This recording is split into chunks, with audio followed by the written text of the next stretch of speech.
What's happening, everybody? So we got a special show for you today. We're talking Batman vs Superman and also Suicide Squad. Following that up, we're going to give our take on the DC extended universe and kind of where that franchise is going. You all know me. You guys know Matt. You know Q. We got Big Stowe, and we've got a special guest, our first female guest, Miss Kristen, on the show. So, uh, want to start it off, Kristen. Since you're the newest guest, I'm going to let you start it out and give your opinion. We're going to start with Batman versus Superman. What did you think? Well, not a savvy comic person or superhero person.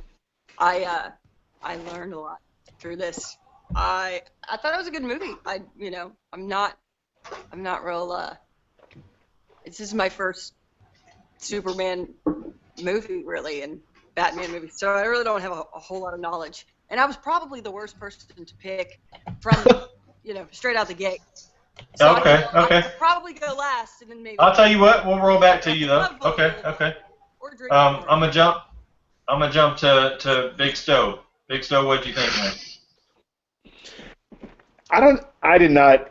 I mean, it was an overall it was an okay film, but everything leading up to Batman versus Superman, there was a ton of hype.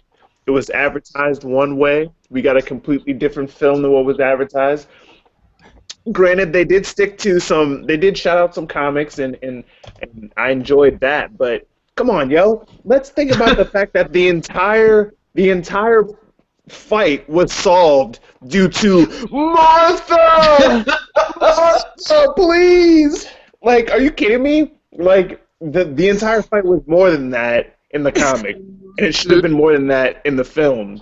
Uh, the CGI or the special effects were kind of whack sometimes. Some of it was kind of whack. They kind of forced they they forced characters in there and stuff like that. They tried to stuff so many movies into one film. Just ridiculous, yo. Let's think about everybody's talking about the fact that because I bashed the hell out of BVS. And people were like, yo, you're a Marvel fanboy. You don't know what you're talking about. Let's think about the fact that Marvel had 7 years to work out the kinks. The first Captain America movie is trash, yo. It's so bad. Oh, I can't go there. I actually, if you see, the second time I saw it, I actually really liked it. I mean, it's okay, I but liked Captain. The second time I really liked it. all I have to say is that there are a ton of movies that are better, and that there are movies better coming out. But like DC is trying to do the same thing. They're trying to scoop everything into one film. Here's the backstory. Here's all the characters that you need to know. Get used to Ben Affleck as Batman. Get over it. And here it is. Here it is. Do it. This is a 5-star movie. Come buy it. It just So I doesn't gotta work. ask. Hey, so you're not on board with Ben Affleck then? I mean, it's okay, but like they just threw him in there. They just shoved him in there and just like, hey, Ben Affleck, Batman, leave it. Like, no, what? All right, Q, what you got, man? Okay. I wanna give an overview. I wanna give my opinion. I'm gonna give a verdict. Okay, so the overview of this movie is simple. I am a comic book fan. I'm a comic book reader. I read DC and Marvel, so that disqualifies me from being a Marvel shill who gets paid to go on Rotten Tomatoes and give 5 out. What I'm saying. So that disqualifies me from that. I love Batman. I love Superman. But I gotta be honest, man. This movie's a piece of shit. I'm gonna tell you why. This movie's fucking trash. But I'm gonna tell you why. I'm gonna tell you why. That Comic-Con trailer, the very first Comic-Con trailer, it showed an amazing fight scene, right? And it was such a nicely chopped trailer because first off, I wasn't big on Ben Affleck as Batman. I'm still not. I still don't like him as Batman. It's not. I just don't buy him as Batman. Instead of seeing him as Batman, he just looks like Ben Affleck in a suit, and I'm just like, I just can't deal with it, right? So the overview. I watched the trailer and I'm like, oh man, this might actually be good. DC might actually be onto something here. And then when I went to go see the movie, false advertising like shit, man. They made this movie seem like it was gonna be a concise, straight up Batman versus Superman movie. The battle And of the then, sexes. yeah, and then it's not. They completely pigeonhole this movie into just a mess, and they try to wedge Doomsday in there. I thought that was terrible. But the one thing that kills this movie for me is simple. It's just the sloppy editing, the lack of a real storyline, and then the Lex Luthor Jr. character is the worst idea I have ever seen in a movie. So you got, like, dude, like literally, all Jesse Eisenberg does in the movie is whoop, whoop, whoop. Like what the fuck is that? Like, what are you doing? Like, he's whoop, whoop. Like every fucking second he was kind of like Jim Carrey. He was kind of like Jim Carrey's Riddler, right? He was dead ass like Jim Carrey in The Mask. Like everything. Like, dude, like, and that's just the corny writing of, oh, look, hey, it's Clark Kent. Hey, look, it's Bruce Wayne. You might not want to mess with this guy. Get it? He's Batman and Superman. It's just like, stop it. Like, just stop the writing, the editing, the storyline, the action. Q. It's Cherry, right? Cherry. Man, this movie, man, is so insulting to me. Damn. Because as a fan of and I'm talking about both versions. I'm not moved by both versions of this movie. I think both, because if you don't buy Ben Affleck as Batman, this whole movie doesn't work for you. And I just personally don't buy Ben Affleck as Batman. I think Henry Cavill's good. Henry Cavill, he's good as Superman. I actually like Man of Steel. But this one is not good simply for the fact that there's so many characters who are not needed. The story has no true thread. It's going everywhere. Can I just point out a couple scenes? Batman's on his computer, and then he gets these fucking emails with these nicely laid out logos. Who in the art department did these logos? Like, he gets like the emails where it's Wonder Woman and like fucking Aquaman's in the camera and shit. Like, Flash and Cyborg. Like, who sent him this? Like, how did Wonder Woman get? Well, he got he got. Remember, Batman when he went to the party, he stole the files from Lex Luthor's house. No, I get that. And then but he cracked. Yeah.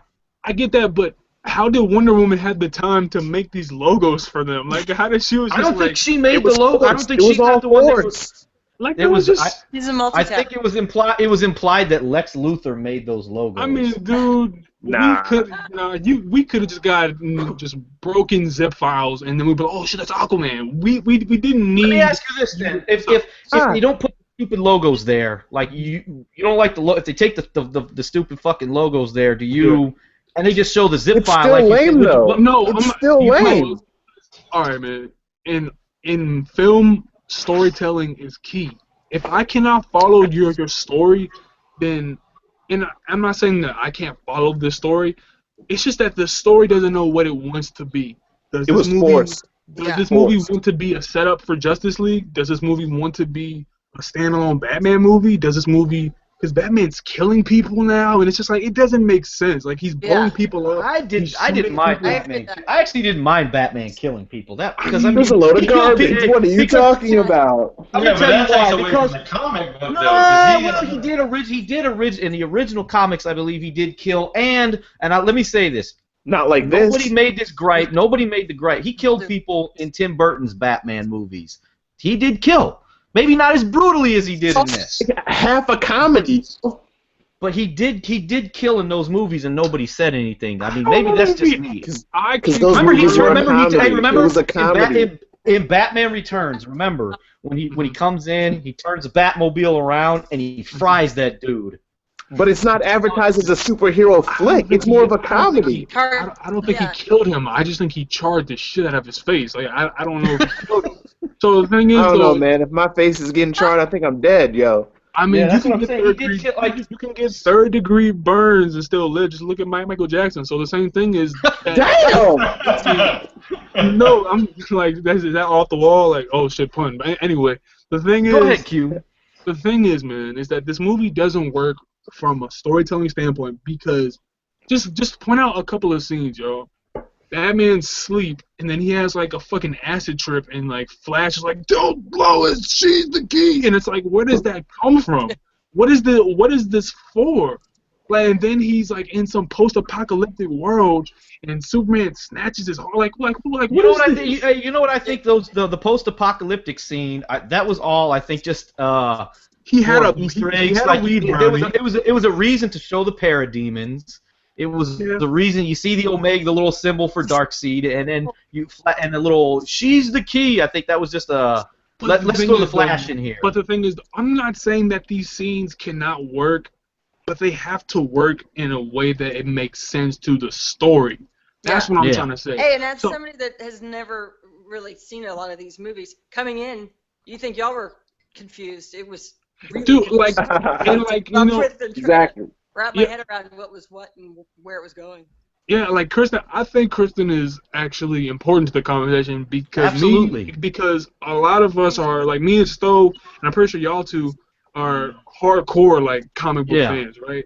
And then you have a casual perspective. So if she can't follow it and we can't follow it and I can't follow it, then something's wrong because. Why is he in the chair and he has like a bad weed brownie? He just goes through a trip. He's like, oh, she's the key, and it's like why is this here? Then you go to the whole drugs. like the whole Martha scene. That is the worst way to end a fight. Literally, this is just my last point, man, and I'm gonna let you. Oh, go ahead. No, you got it. This is the stupidest Batman ever in history. He is an imbecile. Okay. He's an imbecile. He's an imbecile. He doesn't even do the detective work to see what's going on. Even more so than George Clooney's Batman? Dude, he was an idiot, and everyone knew that shit was an idiot. But I'm talking about they're trying to be serious. The tone was dark in this, and I have no problem with the dark tone because Dark Knight Returns is a dark comic book, but you have to stick to it and honor it. So when you have this dark tone going, and then you shoehorn Wonder Woman into this movie, I thought she was with you. Like, are you kidding me? Like, what are we doing? One tone, we're trying to be, fucking Inception. Then the other tone, we're trying to be the Son of a Mask. It's like, what's going on? Like, can we get some clarity? Bro, they don't know. They don't know, and this movie is a mess. I'm gonna pass the torch. Literally the whole film. Go ahead, Stowe. I just have one statement. The whole film or the whole thing that DC is doing, I just feel like the whole time they're just being like, nudge, nudge. Don't worry, we're doing what Marvel's doing. Just wait till Justice League comes out. Nudge, nudge. Like, it's not working. Like, it's just not working. They're not setting things up. I'll say this. When I saw it in the theater, I liked it. I was entertained and I liked it. And then when I saw the Ultimate Edition, I'm like, okay, I still like this movie. It flushes a couple things out. The desert scene gets flushed out a lot more. You see that the government is gonna blow that facility up. Oh, by the way, just so if anybody doesn't know, we are gonna spoil the fuck out of this movie and Suicide Squad. So if you haven't seen it, leave. But yeah, the missile, they send the drone in, they're gonna blow it up. Superman comes in, and they flush it out a little more, which was cool. It adds a little more to it, and I did like how they had Clark investigating a little. I thought that was pretty dope, having Clark investigate Batman. Like you see him going to Gotham and stuff like that. But the more and more I've actually seen the Ultimate Edition 2 or 3 times now, and each time I watch it, I just see so many more flaws. And it just seems like they just threw the damn movie together. I think I still was entertained. There were a lot of things, and I will probably be in the minority here, but I actually did not mind the third act of the movie. And most people, when you listen to different reviews, you go into Collider and stuff, Superhero News, those guys, they do an outstanding job. JVS, they all most of them like the first 2 acts of the movie and hate the third. I actually thought the third act was the only act that felt like kind of a comic book movie. Man, all trash. Let me pose It was all comical. Can I pose a question? I'm gonna let anyone respond. Go ahead. Go ahead, Q. First off, number one, do you buy Jesse Eisenberg as the villain? No. Is that a good villain? And Close. two, as a woman, Lois Lane's only function is to be the damsel in distress, and I hate that. I hate that shit. Like, why are you just here to be thrown off buildings? Why are you just here to be saved by Superman? In the comic book, Lois Lane has developed into becoming like Superman's right-hand man. Like, she's like his oracle. Like, so it's like, why are you... And then Jimmy Olsen is minimized. Well, yeah, because they kill him off, you know, and to they me, could have did this movie a lot better. To me, you know, real quick, Pete, let me throw something in, and I will say the opening scene. You know, you see the death of Bruce's parents and that. I thought that was phenomenal. They actually did a really good job. The origin again. Like, you know what? That's why I didn't mind it because it was only a few minutes. They didn't flush it out. They just boom, boom, there it is. It's okay. I didn't need that. I didn't need him to. It was really dope. I was on board. When Bruce Wayne gets off that helicopter and he goes into Gotham and you see the Zod and the. That's a good scene. That scene right there, I was like, holy shit, I'm on. This shit is gonna be off the chain. No, and then, if that, if the entire movie was on the vein of Batman. The thing here's what they should have did. Batman had. I liked how they said he had the why he was mad, why he was suspicious of Superman. Here's what they should have did. I need to say this because Pete has to chime in. Yeah. Here's the thing. If the entire movie, I can give you a better premise right now. Just take that first scene where he's flying into Gotham. He sees him as a threat, right? All they need to do is play on that the entire movie.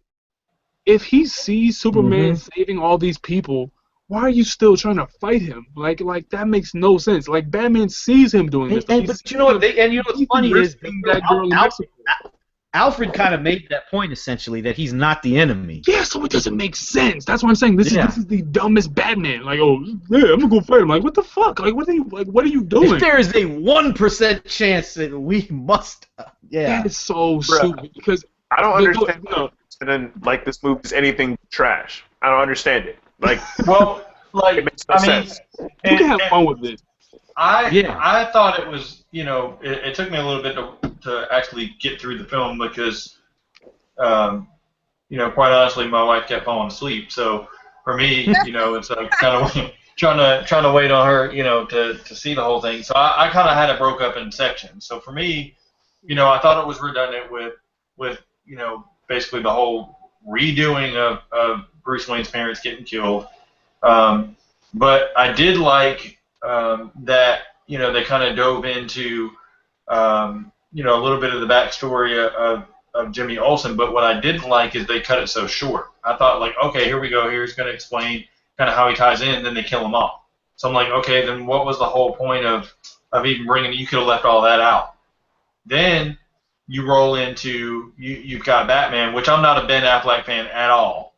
So as soon as they announced him as Batman, I was like, fuck, And basically, you turn Batman into a pill popper that basically hallucinates, and that's what you want Batman to be. A bad weed brownie. And you throw Jesse Eisenberg, which I really like Jesse Eisenberg. I don't like that they put him in as Lex Luthor Jr. Oh, my father started the company, Alexander Luthor. Like, come on. You could have wrote it a little bit better. Now, overall, I did like the film. Okay. But I would say if I had to put basically with Zack Snyder's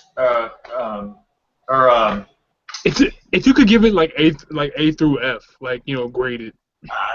I'd say a C minus. I would put Man of Steel over this one. Oh God, yes. You know what? I love Man of Steel. I loved it when I first saw it because I know a lot of people, like, it got such bad ratings, and I was like, you got to be kidding me, because let's go back. That's a movie I don't understand why people don't like. Let's go back here, and this is one of my biggest gripes. I love Henry Cavill as Superman. I think he's fucking awesome. No, I think he fits that role very well. Yeah, and here's what I don't get. This is what I don't understand. Superman Returns comes out. You get Brandon Routh. I didn't think that was a bad movie. It was, it had its moments, but you know, everybody was complaining. We want a more gritty Superman. We don't want a corny Brandon Routh, you know, Christopher Reeve, you know, that Donner Superman. We want to go more gritty, and we want him to actually have threats that he can actually fight. That's what they gave us in Man of Steel, and motherfuckers complained.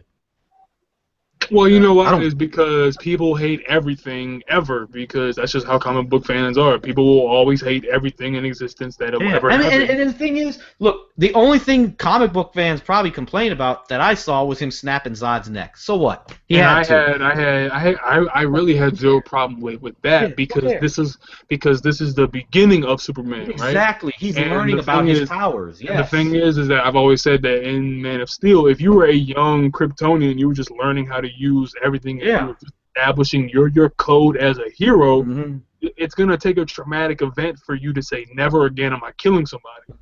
And the one thing that will make you say, I'm never killing anybody, is killing the last of your own kind. That's traumatic as hell. Let me ask you this. So when he did that, I was like, all right, I get it.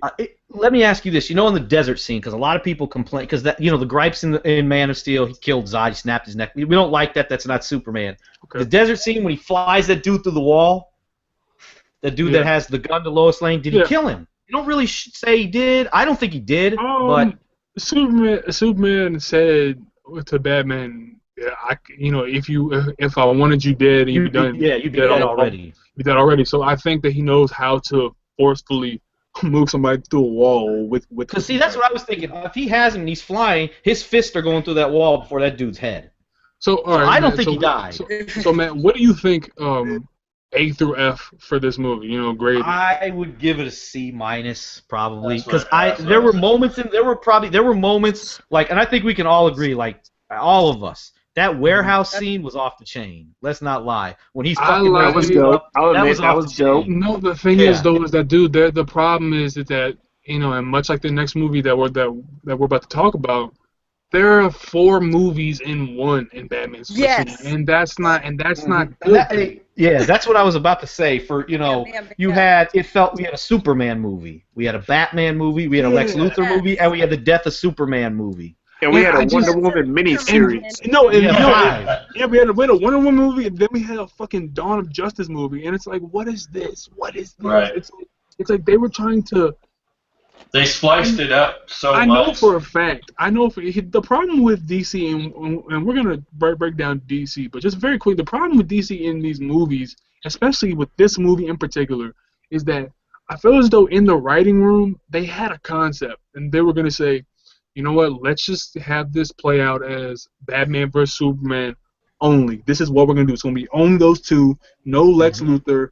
And no if Doomsday. The Lex Luthor character is going to be very he's going to be in the shadows type of figure. Kind of like what they did with the Joker in Suicide Squad, where he wasn't really a big part of it. He was in it, but not really. More like Robert Redford in Captain America 2, where like he was just the puppet master, right? He was pulling everybody's strings, right? So that's what he could have been, right?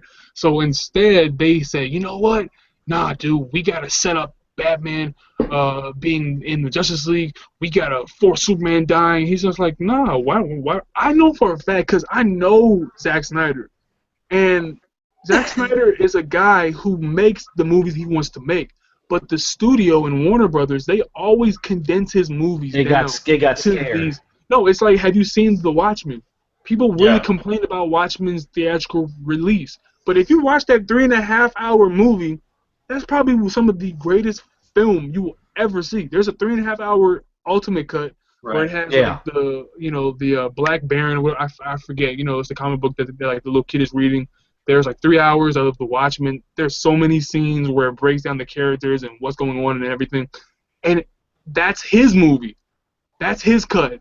That's what he shot. That's what his movie was going to be. So you don't. So let me ask you: do you think that this was not his cut? Like he really had a vision. I know it's not Zack Snyder's cut. So if we really, not even the Ultimate, if we got like obviously the Ultimate Edition probably was not necessarily his cut. Do you think he had a vision that you would have liked? If we got his real vision. I think people. What's the difference? But like, are people really gonna say, you know what? I'm not gonna go see Batman vs Superman because it's 3 hours long. compared to 2 hours and 30 minutes long. Those are the two biggest superheroes, most popular superheroes in the history of the world. People would gladly spend 3 hours in the movie theater. People actually, in my opinion, people went and fucking saw Titanic. Yeah, so it's like it's 3 hours of cinema classics. Yeah, you know, and Kristen, I want to Kristen, we got to bring you in here because throwing this out there, I'm coming from the perspective of like, hey, honey, you want to go on a date? Oh, I want to see this Avengers movie or this, Batman versus Superman movie. Right. Let's go. And your girlfriend's, all right, let's go, because I love you. And you go, and her knowledge is 0, and his knowledge is 100, and she's trying to catch up. It's not exactly easy to follow and to figure out what, from start to finish, is going on at all. Mm-hmm. I thought it was just really confusing, but that would be my perspective. And you guys know your shit way more than I do. So how would you grade this movie, like 8 through 8? Yeah, that's what I was about to say. How overall? Me? Yeah, just from a general perspective, like the acting, the storyline, what do you think? See, I'm not a big fan of Ben Affleck either. And Batman and Ben Affleck, those are fucking two opposite ends of the spectrum to me. But thank you. I'm not high. I'd probably put it at like maybe a D. Wow. B. Okay. Yeah, I think that's B. Same. Only because it's crammed together and thrown out there really fast. So the pace was fast, trying to figure out who was who, why, what's going on here, and So I'm guessing you're going to throw an F out there. What the hell just happened? Go ahead, give it an F. Give it an F. Go ahead. It's a flat fucking F. Okay, I will. There you go. It's a flat fucking F. That's what we got. Yeah. Hey, real quick, I gotta go off. I'll go. Real quick. Let Stowe go. Go ahead, Stowe. I'm giving it a fucking Z. That's because I was falling here, yo. That's how fucking bad it was, yo. I'm gonna give it a D+, man. I think Ben Affleck in general, it's the whole entire idea of that automatically brings it down. That's probably why they're great. Kristen, I don't hate Ben Affleck. I don't either. I think he's great elsewhere. He's not bad. I think Gone Girl was good to me. The Town was pretty good. No, The Town was good. But he was pretty good in those movies, and you've got a Batman that you've looked up to as kids and grown up with, and it's like the general population knows Batman. Yeah, like Good Will Hunting was classic, Yeah. And he's good in movies, certain movies, and he was also good in Argo. But dude, and he can fucking get ripped, and that's not great, good for you. But you're still Daredevil. I just don't see it, dude. I just don't see him as a hero. I see him as the dude who made a good movie back in the 90s with Matt Damon, and he got famous. I just see him as that dude from Boston. Like, he's just not the guy. He didn't have the balls. I mean, Armageddon was okay. I mean, No, like, the things I do like, and I don't want to completely shit on this movie, but I am giving it a D+, because I think it's pretty shitty. Let me ask you this, though. Those people like Batman and Robin, Batman Forever got better reviews than this. It is a better movie than those two. Let's not confuse. It's a different time, though. It's a different time, though. It's a different time, but it's still a better movie. I can actually have more fun. I can actually have more fun with those movies than this movie, because those movies are just shamelessly bad. We expect more from our superhero movies now. Yeah, dude, but see, I like the Batman with Michael Keaton. Simply for Jack Nicholson, playing the Joker. Made the entire film, but for me, it just feels like Affleck's in the wrong role, and that sets the tone for everything else. It kills it.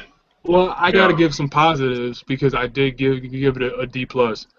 Gal Gadot is the shit as Wonder Woman. I think she's the best thing about the DC universe right now. Hands down. Her trailer. Everybody was complaining when they announced her. There were a lot of people who were like, "Wait a second." No, they weren't sure. I love her in Fast and Furious. She's good in this. She's great in this. I think she had the best trailer at the DC panel at Comic-Con. Not a huge fan of that Justice League trailer. Saying much, dog. I mean, everyone was riding that JL dick. I mean, everybody was, Justice League is gonna be the shit. Nah, Justice League looks like booty, bro. It looks like shit to me, man. It looks like ass. And the thing is, though, That Wonder Woman trailer looks good, but it looks all right. Hey, but you know what? Good, but remember, hey, remember. Look at those fight scenes. Watch those fight scenes. Obviously, we are all gonna go see Justice League. You guys are all gonna see. You're gonna see Justice League, right? Of course. Of course, I'm gonna see it. Remember, exactly. But remember that first Batman Superman trailer. We were like, oh shit. That's what I said. That's why you gotta say. And we're looking at, and you look at just, oh, this is. It could end up being dope. I just like we're understating the weight of Batman versus Superman. This was supposed to be an epic ass movie. It was not supposed to be a fucking joke. It was supposed to be something serious. It was supposed to be Batman versus Superman. We got a best superheroes in DC Comics. And it ended up being a fucking joke. Yeah. It was a 5-minute fight. Well, the thing is, though, is that, I think we can close it out here if anybody has thoughts after me, and then we can go to Suicide Squad and let Pete go. Yes. But the thing is, though, is that the thing about this movie is there are some positives here. I like Gal Gadot as Wonder Woman. I like the first scene with Batman. I like Batman's introduction. It was kind of horror movie-esque in the way that he was introduced, and like the Asian girl's like, he's up there, and he turned around and he's like right behind him. That was kind of a scary moment almost, and that's about it for me with like the positive things. Hey, real quick, what did you think of Alfred? I actually thought he was pretty dope. Alfred.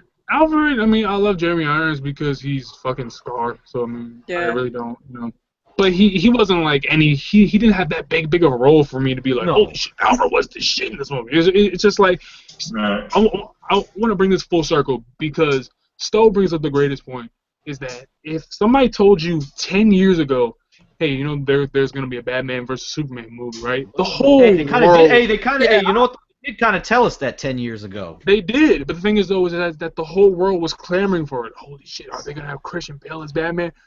Dude, that wouldn't have worked. They probably would have done a better job 10 years ago. The thing is though, is this: if Nolan was directing this movie, I think it would have been obviously amazing. But they have to. With Nolan though, and I was gonna bring this up, like Batman and the guys over at if you watch Superhero News, watch their reviews, and they were talking. They even said they made this point. You watch the Dark Knight trilogy, and you take Batman out of it, and you put some regular person, you still have a good ass fucking movie. Yeah, because Nolan is the star. And that's what I'm saying. It doesn't, but.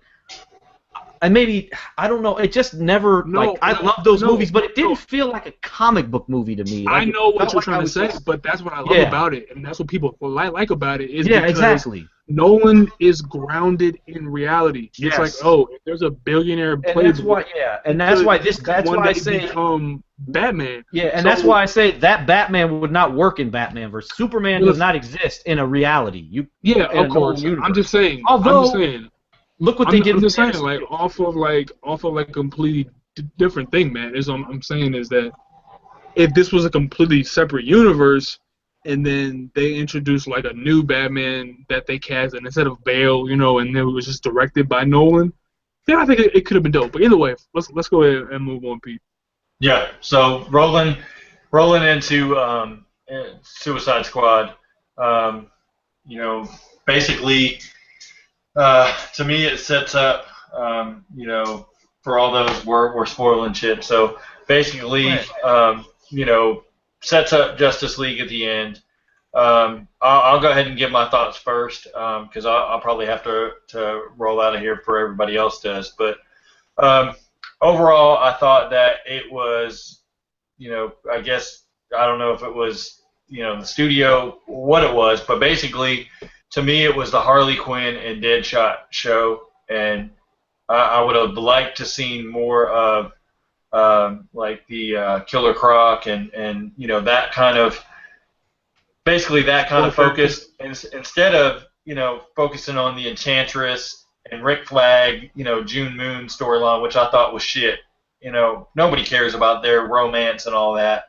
You bring up El Diablo, you bring up his ability, don't really give him much of a background. Captain Boomerang, basically, you don't really get into a lot of dialogue other than, basically, here, set your bomb's fake, set it off. They didn't really set that up very well. there. The Joker, you cut half of his scenes out. Rumor is that there's a lot of deleted scenes going to be on the Blu-ray. We'll see. I did like that there were a lot of Easter eggs in there. That kind of shine through as far as Batman vs Superman. They show kind of the flashback scenes. I like how they set everybody up with a little bit of backstory. I did think it was kind of lame that Deadshot scenes kind of rushed with Batman and his daughter jumping in the middle. For me, Harley Quinn, everybody knows the backstory with the Joker. I think they could have cut some of that out, cut some of her kind of being the forefront of the movie, and kind of went a little bit different direction. Which direction, I'm not sure, but I just think it was mostly, shine on Will Smith and Margot Robbie, and I mean, I liked it, but I wish there would have been more substance with more of the characters rather than just focusing on those two primarily. I did like the Flash got a cameo in there. I thought that was kind of cool to set up the whole Justice League.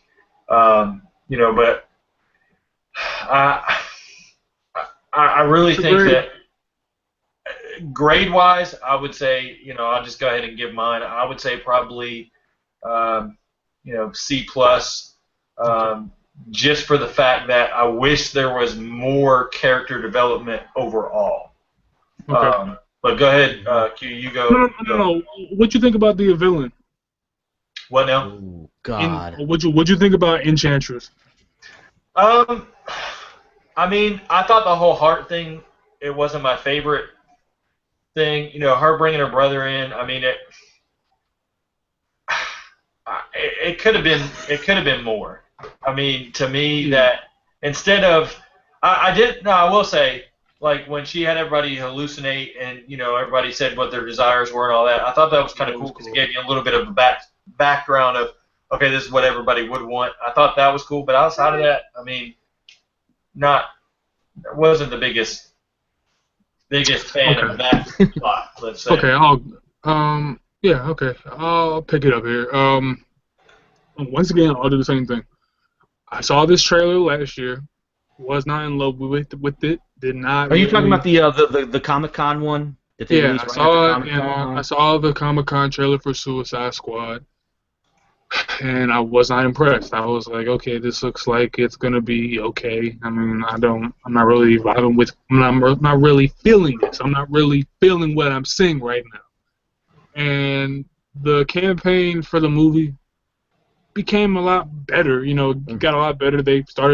It started out very bland with the colors. You all should go and look up that meme where it shows like the progression of the marketing campaign, how it starts out like a whole Suicide Squad, then shows that I'm a little more colorful, then gets like fucking really colorful.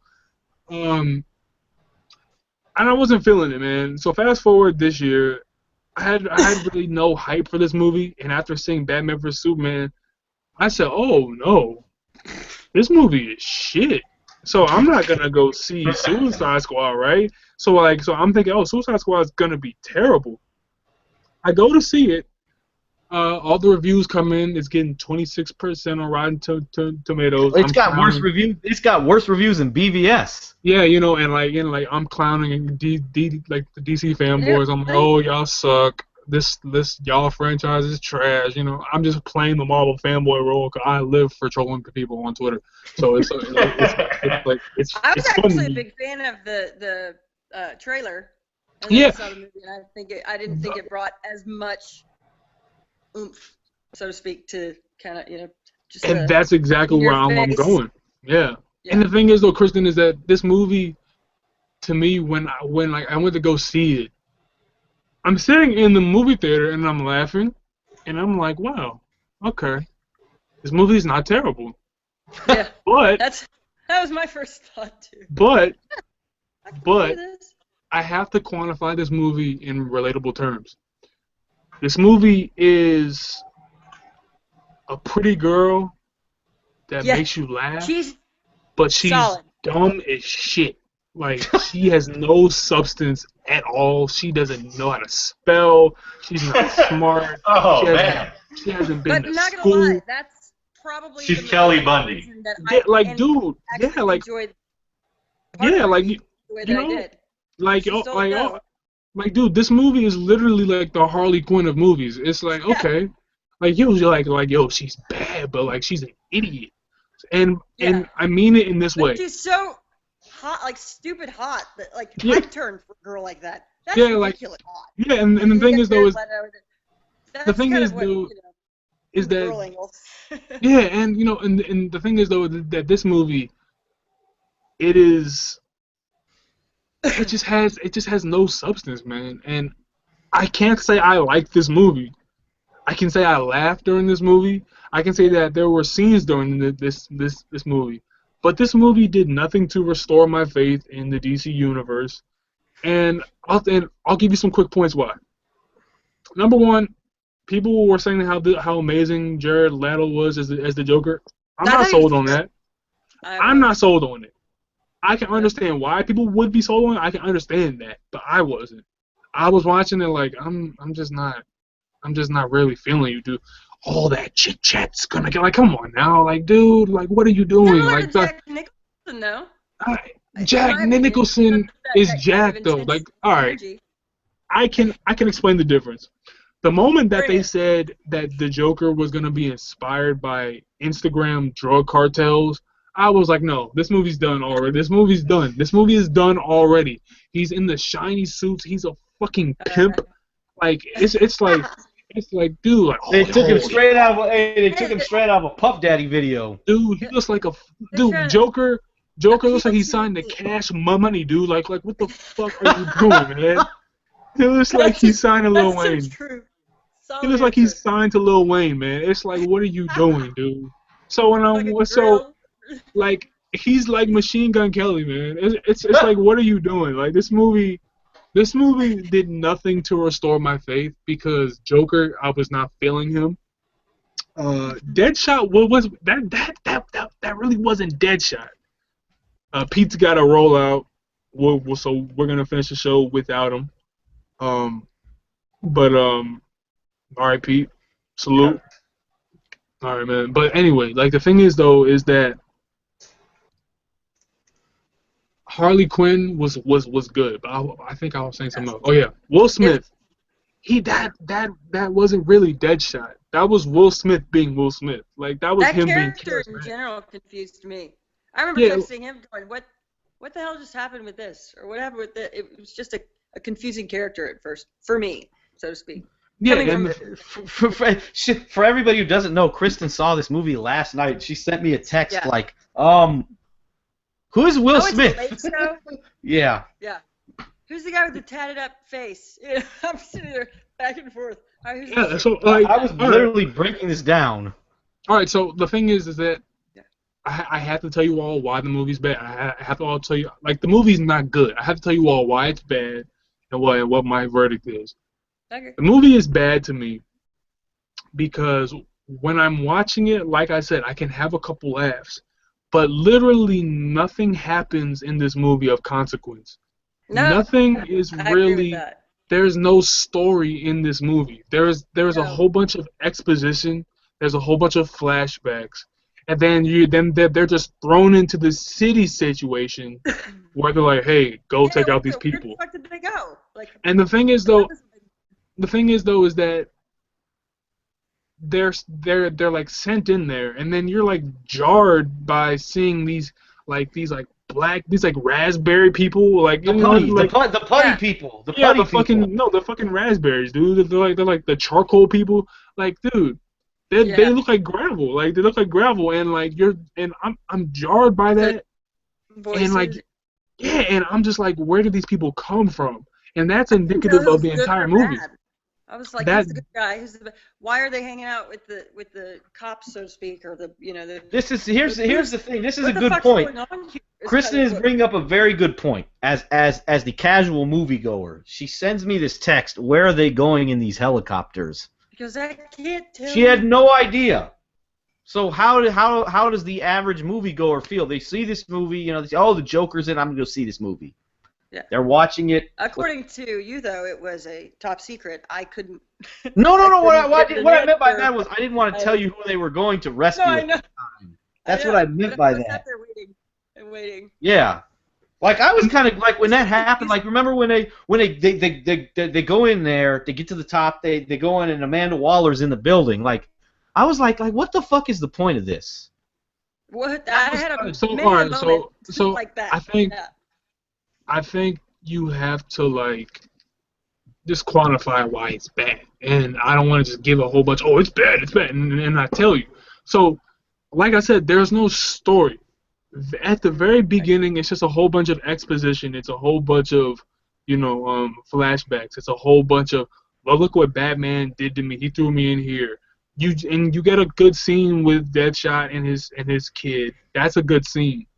Mm-hmm. And you're like, okay, I feel for you. But the thing is, though, is I never felt I was watching Deadshot. I feel like I was just watching Will Smith. You were watching Will Smith play. You were watching Will Smith play Deadshot. I was watching Will Smith just be his charismatic self. And that's just what Will Smith is. He's gonna draw attention because he's Will fucking Smith. It's the Wild Wild West guy. Like, come on now.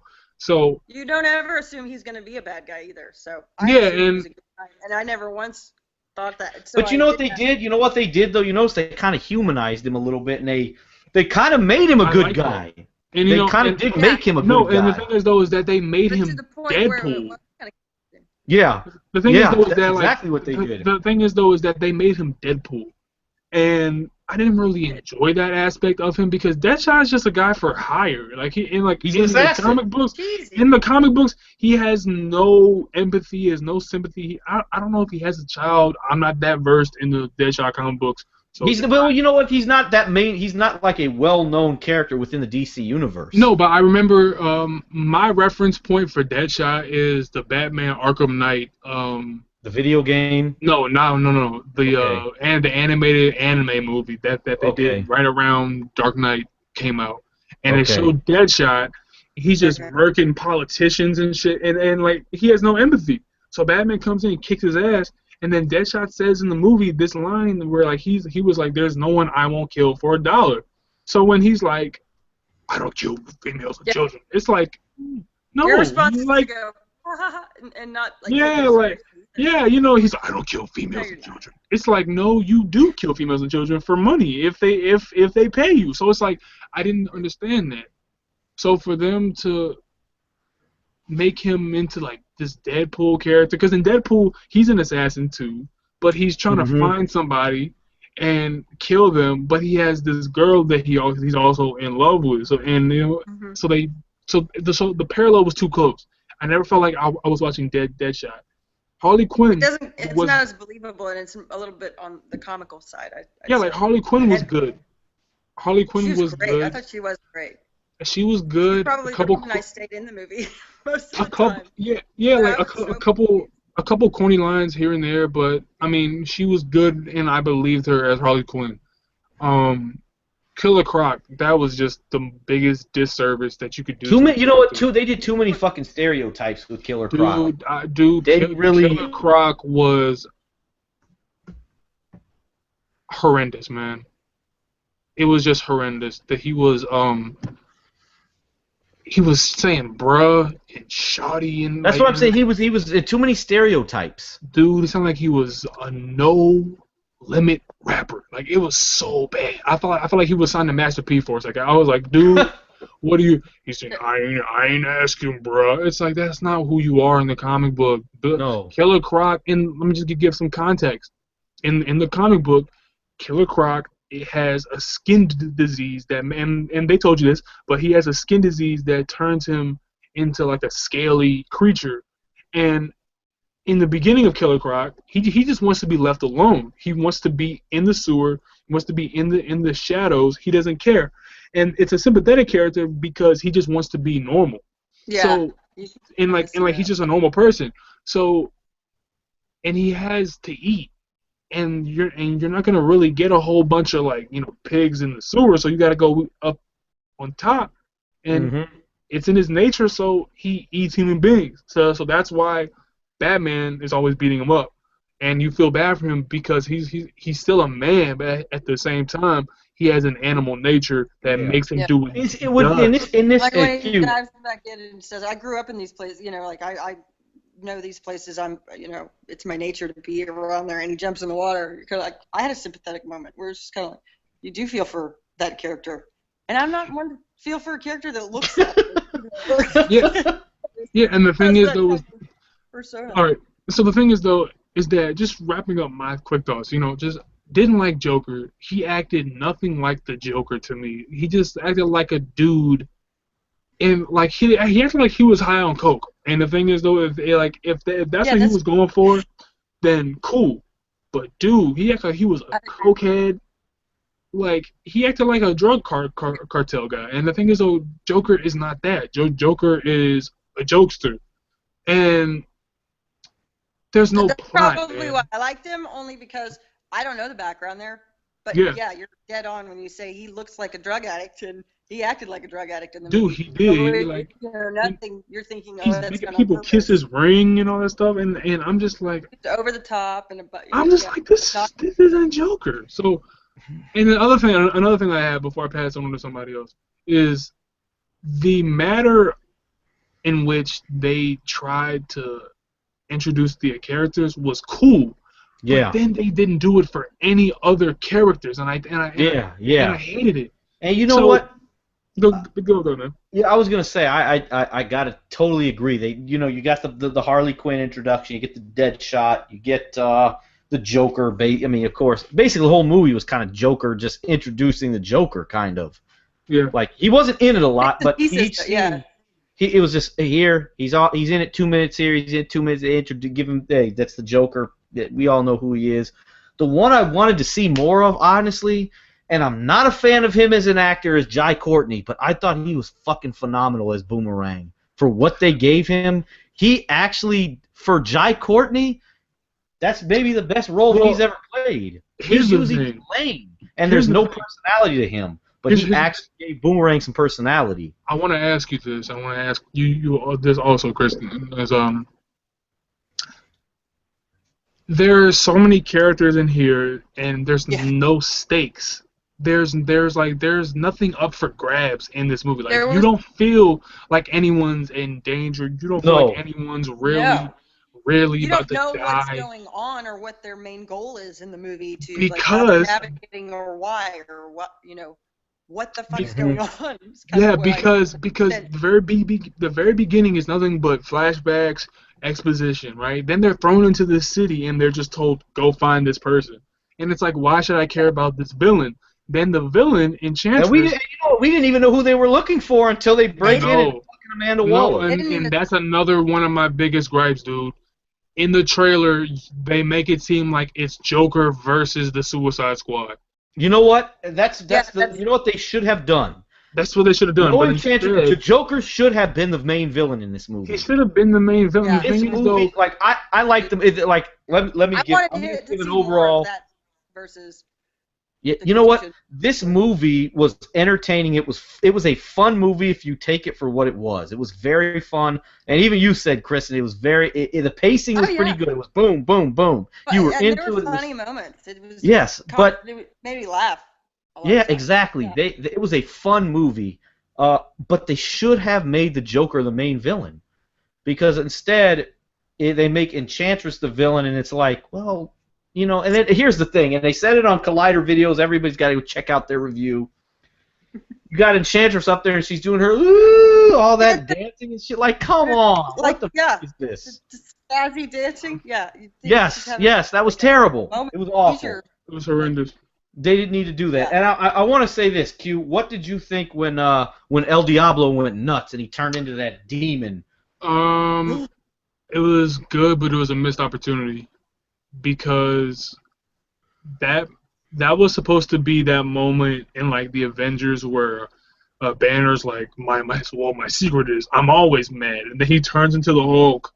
He grabs that fucking ship and he goes crazy. They cut Diablo off so short, and they made his scene like 30 seconds, and I'm just like, dude, give me a 2-minute fight. And you know, they just should not have killed him off.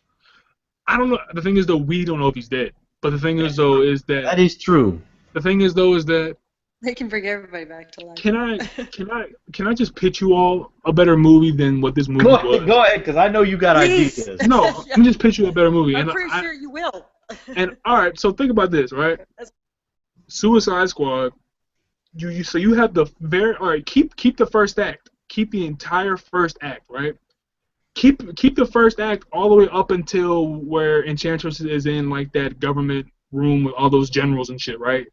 And I mean, where she does, hey, that was one of the coolest scenes in the whole movie. We're like the hand. Yeah, that was dope. That was cool, right? All right, so stop right there, right? You know where she goes and gets that book, like from the other country? Yeah. All right. Yeah. Check this out. This is the new movie. Start from right there, okay? Suicide Squad starts right there, okay? So Enchantress goes and gets that book from that other country. The general, he's like, oh my god, look at all this. Oh my goodness, right? Then she goes and gets a couple more books from other places. She goes and gets like more secrets. And one of the generals is like, he discovers that like another country, just name a country, right? Any country that like the USA has beef with, finds out that that country is like hoarding a whole bunch of like super soldiers and hoarding a bunch of like bombs and shit, right? And they're like, well, we have treaties with this country, we're at peace with this country, and we can't afford another war right now because we're already in 4 wars. We need to put together a team of soldiers who can go in and extract these super soldier serums, destroy these bases without having the ties back to the United States. That's where the Suicide Squad makes sense, because then Amanda Waller's like, okay, I have a team of villains that we can throw under the bus just in case they get caught. So instead of them being just trying to save the fucking world, how about we have them save the United States? Keep it more grounded. Say they're going over there to fight ISIS or some shit, right? Because they find out that like somewhere in some foreign country there's a whole bunch of like nukes and there's a whole bunch of like super soldiers that they're trying to create, and they're like, all right, so we gotta send some guys over there. The Suicide Squad makes sense in that situation because the United States government would not want to be tied back to that operation if it goes bad. So say those people get caught up, the United States government deniability. We don't know what the fuck the supervillains are going to do. Send them back here and like we'll throw them in jail. So there's plausible deniability. Then you can still have the Joker in this because check this out. The middle act is all them going to all these bases, knocking down all these people. They have like a couple, big bad bosses of big super soldiers and shit, and they kill them or whatnot. But all the meanwhile, Harley still has her phone. She still has her phone, and the Joker is coming to get her. Hey, real quick, Q, before you continue, I gotta ask you this because maybe my head may have been turned in the slightest one. How the fuck did she get that phone? Because I missed that. That's the one thing I missed. The dude, you remember when like he was in the nightclub and he's like smacking the dude's face? He's all the chit chat's gonna get you hurt, right? Oh, you mean when the guy's in the background, he's chopping up that thing? Yeah, he gives him the phone and says, "Give this to Harley Quinn," right? Okay, that's the one thing I did not catch. I'm like, how the fuck did she get this phone? Which is kind of weird because how the hell is he gonna take that phone into the ship without it going to the? But anyway, so this is my movie still. We're in the middle act. They're taking out all these super soldiers, right? They're in the foreign country. People are like, who the hell are these people coming to take out our shit, right? And they think it's just a whole bunch of mercenaries, which they are. So then they take down a couple big bads, like I'm talking like boss fights in video games where like the big bad is like a super swole soldier and shit. And the very end of the movie is where Harley finally gets that call from Joker. And then the Suicide Squad ends up breaking their chips, right? And then they have to all fly back to take out Amanda Waller. And then that is where you can have a big boss fight with like another like squad or something. I don't have the ending all hashed out. I just know that movie makes more sense than what was going on in this story, because this story Well, like I said 5 times, it starts out with a whole bunch of flashbacks. Then you're just in the city, and it's like, go find this person. And the villain's motivation makes no sense because, Matt, she's like, they used to worship me. Now they don't. True. It's like, what is that? That is some. That I was confused about the same thing. That's the weakest motivation. Why are you so angry? You know, like what is? And, you know, Amanda Waller has like the heart and shit. It just makes no sense. You know who the real villain in this movie really was though? Was Amanda Waller. That's why I say that in my movie the final boss. This is why I say in my movie the final boss would be them killing Amanda Waller. Mm-hmm. That's what should have happened.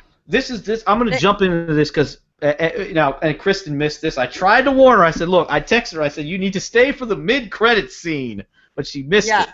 Let's be honest. Did you see the mid-credit scene? I saw it online, but like I walked out. I actually thought it set up the Justice League better than Batman versus Superman. That's how they should have done it.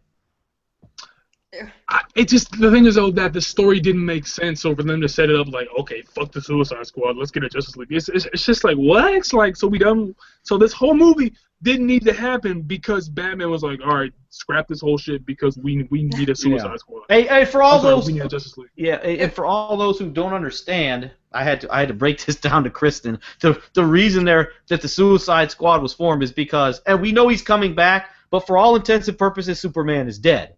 And they're worried about some metahumans coming in and just fucking shit up. And here's the thing: someone mentioned it. They mentioned it on Collider videos. You want to have metahumans versus metahumans. El Diablo and maybe Killer Croc are the only 2 metahumans on the Suicide Squad. That was not exactly, I think, kind of defined very well either. As far as it wasn't. Who belongs where and what group are you a part of? And from a newbie standpoint, it's so general, and there's so many characters walking around in the same vicinity that you're looking around like, are y'all friends? I got y'all right here. Check this out. Another movie just thought of it right here. All right, because this is what I do. All right, I think of ways to improve movies that could have been better. All right. This is right about the time I start actually comprehending what I saw last time. Take that premise. Take that premise of we need a way to stop Superman, right? Once again, let's bring in a foreign country, right? Yeah. Let's say that Russia, which it happens in the comic book, there's an alternate universe in the Superman comic book where Superman was born in Russia instead, and he's turned into a weapon to face the United States. So let's play off that, right? I'm not saying let's do that universe entirely, but take that idea where like a foreign country, or let's just for news purposes, let's say the USSR, right? The United States is at war with like 4 other countries, just like we are now, and we need a way. Reality, or?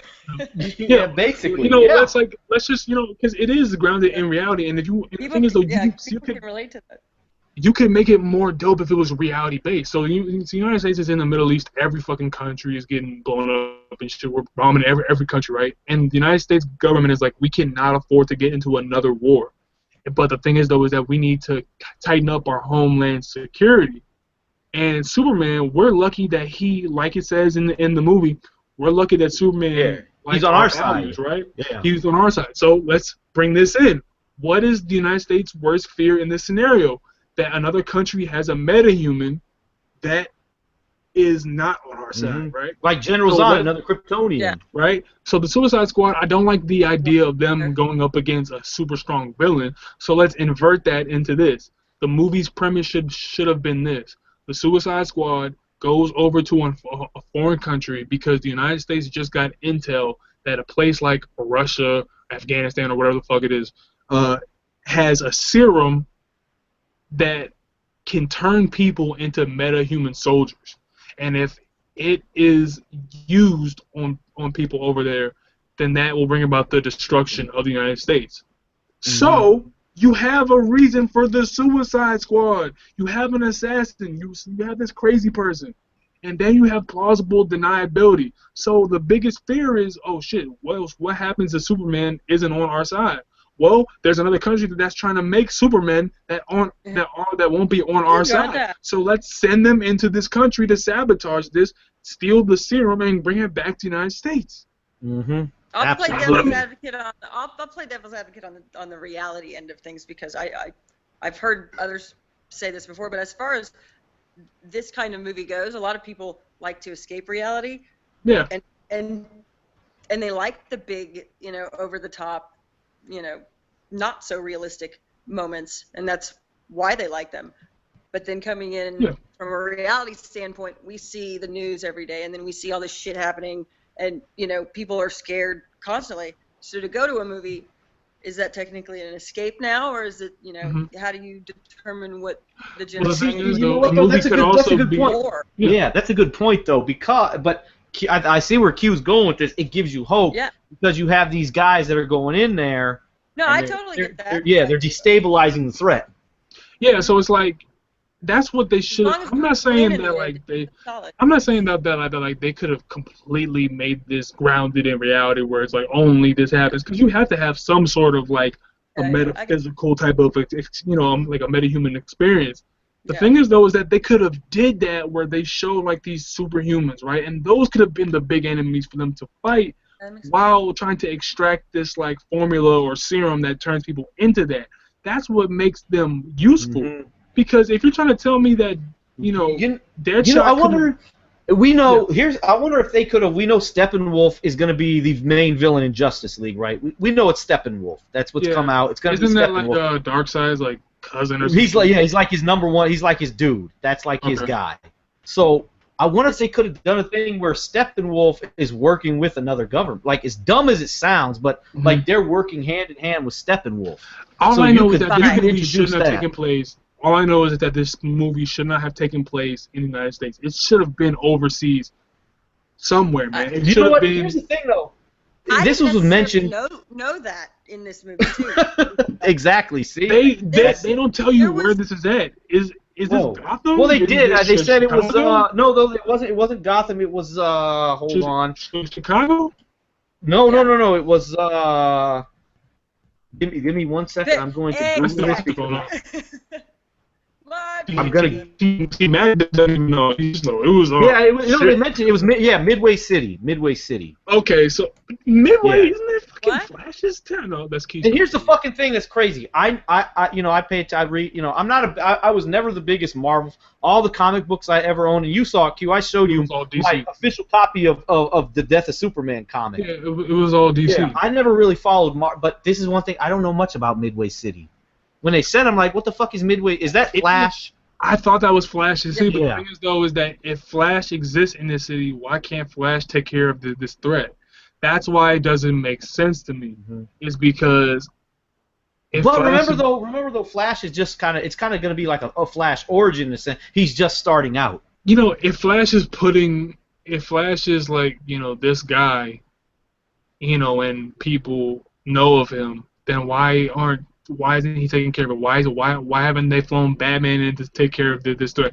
If Wonder Woman exists and she's out there just walking around, see, I think in this, I don't think they know Wonder Woman. The government knows about Wonder Woman too much. Because when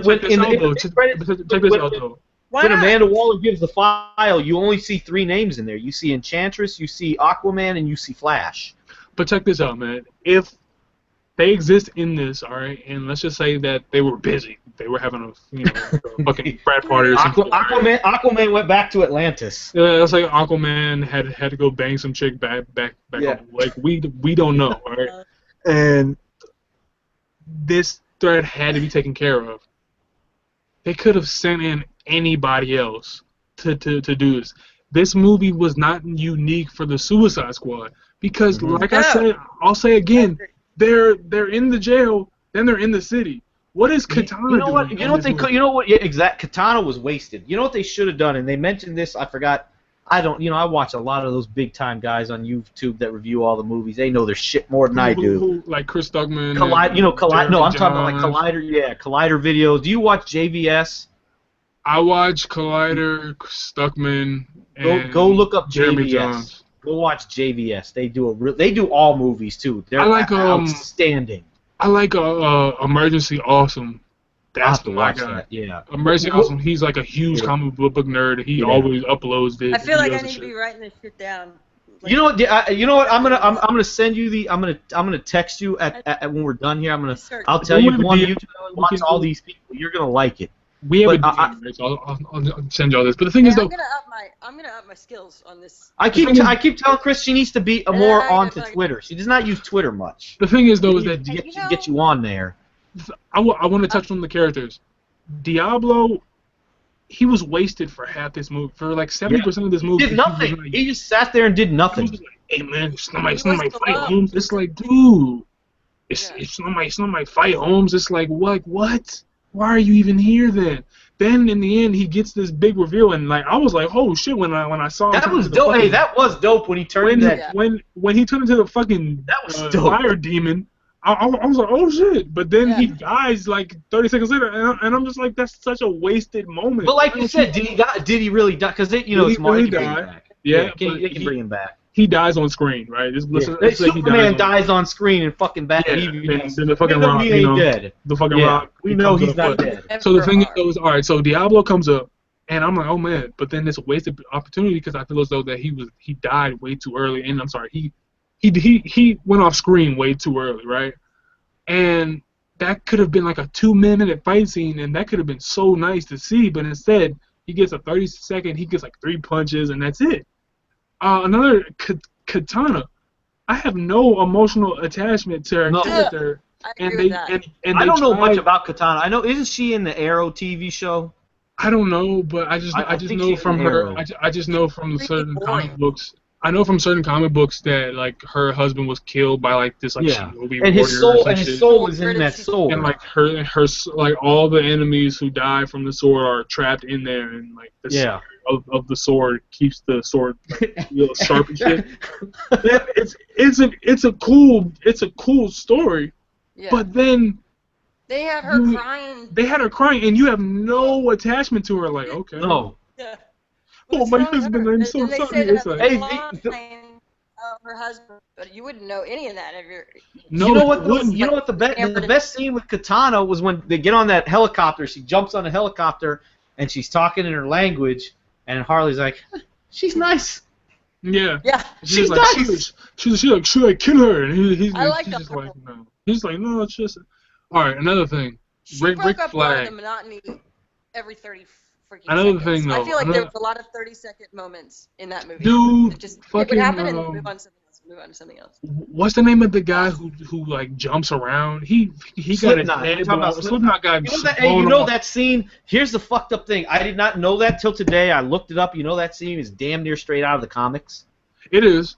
Yeah, that scene right there was actually straight out of the comics. It's funny, but the thing is though is that he dies 2 minutes into the mission. It's like introduction is basically them getting off the fucking helicopter. Dude, that was so bad. They're just messing with our heads. It's not real. It's not gonna explode. They could have at least like made us miss the dude. Like they could have had like a part where like he did something cool, then they killed him off. Then we're like, no, he jumped on the building, boom, he's dead. Yeah, and the thing is though is that we could have had a moment where. We could have had a moment where we were like, "Oh man, he was so cool. What the fuck did they kill him off?" Instead, a lot of this movie, guys, is just okay. Bam, bam, bam, That's bam. what you know. That's what. This is what I'm gonna say.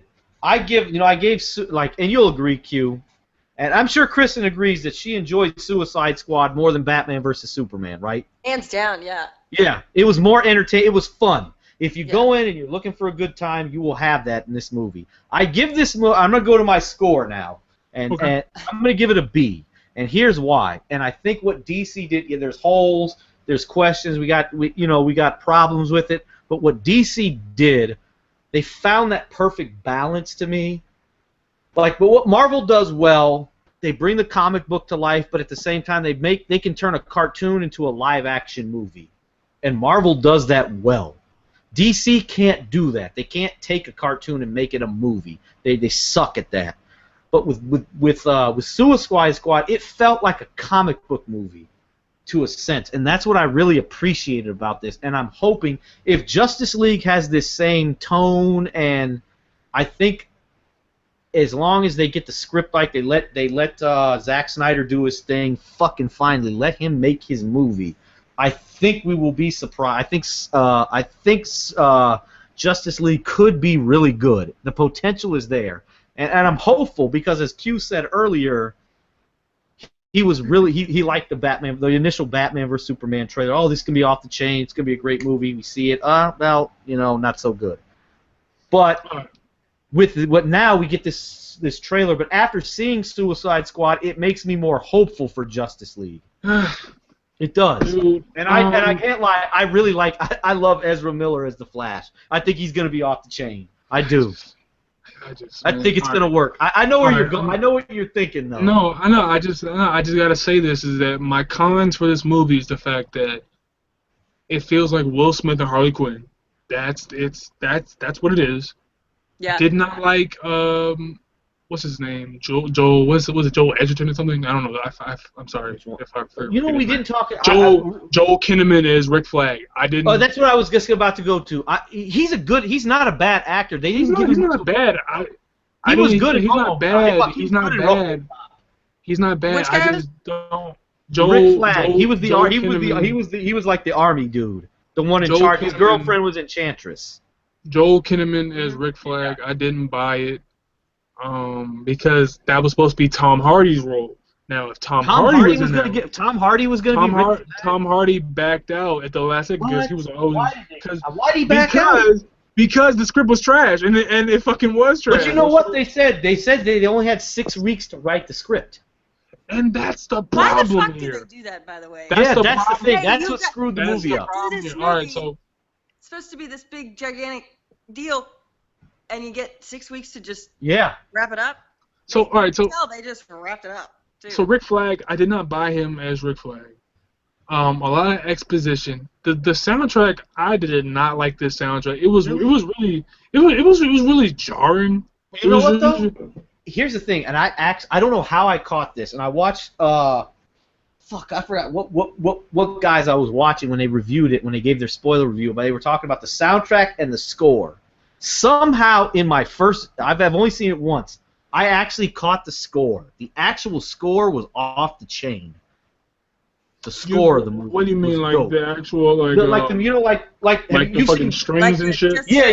Just the music, not like the song they put in, just the score. The score was fine. The soundtrack was terrible to me because it was very plugged in there. You know what they were trying to do? They were trying to replicate what they did with Guardians of the Galaxy. Yeah. And I like the Eminem song scene. I won't lie, that was dope when they put the Eminem song. I won't, and I don't know how Q feels about Eminem, but no, I'm not a huge Eminem fan. But the thing is, though, is that the song doesn't make sense because it doesn't make sense in the context of the movie because it's like, guess who's back? But y'all were never a squad ever. You know why it makes sense? You know why it makes sense to me though, and I can speak on this being I was a junior in high school when Slim Shady LP came out. Kristen, I was a junior. Kristen, you as well. We were both juniors in high school when Slim Shady LP came out. And like when he did, like we know he's this crazy psycho dude. That's why it worked for me, because we know Eminem's got this image of this crazy dude. That's why it worked for me. I like the scene, but I did think it was just like, wham, came out of nowhere, and it kind of catches your attention and you look up, because I'm sure I was texting you wondering what the fuck was going on in the scene before. So I look up because of the fact that song came on, and it went from like they were talking in a low tone, and then bam, the song comes on, and it just kind of. It came off. If I'm not mistaken, didn't it come on when you they're opening? You see Harley. She grabs the onesie out, the classic costume, and then she gets the mallet and all that. Yeah. Yeah, and so I like the song from way back then. So I think because of the way that it was put in there and it was so loud, I think it just caught my attention.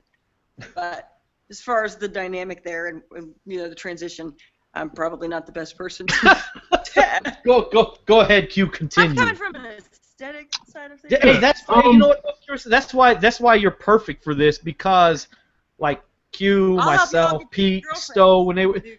we all, we follow this stuff. This is what, like, we're nerds. We'll say it, we're nerds. But you're coming from that casual movie goer who watches these movies, not because you read fucking 28 million fucking comic books and, this shit is great. You want to be entertained. Yeah, That's right. why this is perfect. Okay, so I have to give them more cons, because I know some people will comment, you didn't even tell me what you don't like. All right, so another reason why I didn't like it, I did not like Rick Flag. I thought the soundtrack was very jarring. Did not like the song choices. And once again, there are 5 movies in this one movie. And I'm going to list them. Number 1 is there is a Batman movie in here, right? Batman's locking up Deadshot. He's locking up Joker and all these people. And it's like, okay, cool. There's a fucking Harley Quinn and Joker movie in here. And you're like, okay, I understand that. Then there's like a reverse Pursuit of Happiness Deadshot movie in here. Where he's with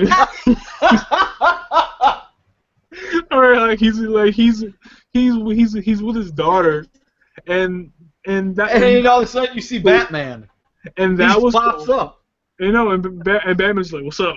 And he's just like, "Hey, I gotta be honest, man. When that happened, I did not expect that because you show the trailer where he's on the top of Joker's car. So I'm not gonna lie. When that Deadshot scene came with Batman, I was like, "Fuck, that's dope." Batman, no, I was out when he punched Harley Quinn underwater. I was done. He had to. Yeah, I laughed when he did it. I was in tears. I laughed. And he just knocked him out. That was funny, right? I laughed. I laughed. So there's a Deadshot movie in here. Then there is a Justice League setup movie at the end. And then there's like this jumbled mess of a Suicide Squad movie, right? There's like 4 or 5 movies in here that you could pull from this.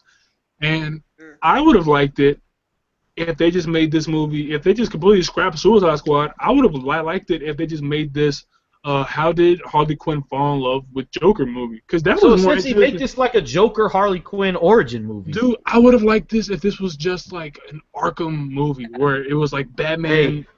No. Here's the crazy. While you say that, the rumors are the solo Batman movie is supposed to primarily take place at Arkham. That's where it should. It should. But the thing is though is that you said this script was written in 6 weeks. Yeah. It shows. It looks like it was written in 6 weeks. It looks like it was written in 6 days. I think this is an important question to ask. Do you think if they had the normal time to write the script, I'm not a movie person, I don't know how long they have to write these scripts, would it have been a better movie? Because it was entertaining as shit. Hands down, it would have to be, because then people would take the time to maybe take a look at it and go, I think that's a little rushed, let's try something else. Dude, what's stopping this movie? Like, they could have released this movie around November, or, fuck that. They could have released this movie around October, and this shit would have killed. Absolutely, because there's nothing coming out at that time. No, like the whole Halloween. You can't do it in December. You can't do December because you got Rogue One. No, because it's Christmas time and it's and you got you have Rogue One. No. It's because in around November, December is when people are traveling. It's holidays. People don't have time to spend money on movies because they're spending money on big movies. Look, you saw you like Creed, didn't you? Yeah, Creed. No, Creed was November. But the thing is, though, is that that's a minority of a movie. Not a lot of people are going to spend money. You know what, though? The only reason I would only disagree, because I don't know how Kristen feels about this. I can mention this as a white male. Mm-hmm. We love Rocky. Yeah. So we're going to see Creed. My people are going to see Creed. Yeah, we're going to see Creed because Rocky's in it. It's basically another Rocky movie. Because it's a proven title. That's why I'm saying. Exactly. That's what I'm saying. But you put Suicide Squad at we know the Joker. That's going to attract people. The only reason I would never have put it out in December, you're not Batman vs Superman was ready to go last December. The reason they moved it up, they pushed it to March. They didn't want to release it at the same time as Episode 7. Yeah, it would have failed. That was smart. And it was gonna. Then they moved it. But here's the thing, man, is that November and December are proven that movies do not do as well as they should. Because people are on vacation, people are traveling to meet their family members for Thanksgiving. They don't want to see movies, and they're waiting to see shit for Black Friday. Creed killed because it's a proven commodity. Yeah. People already know That's that a proven Rocky's, franchise, yeah. people already know that Rocky's the shit. So if you put a movie that's trying to get its legs under it with Suicide Squad, it wouldn't have done anything.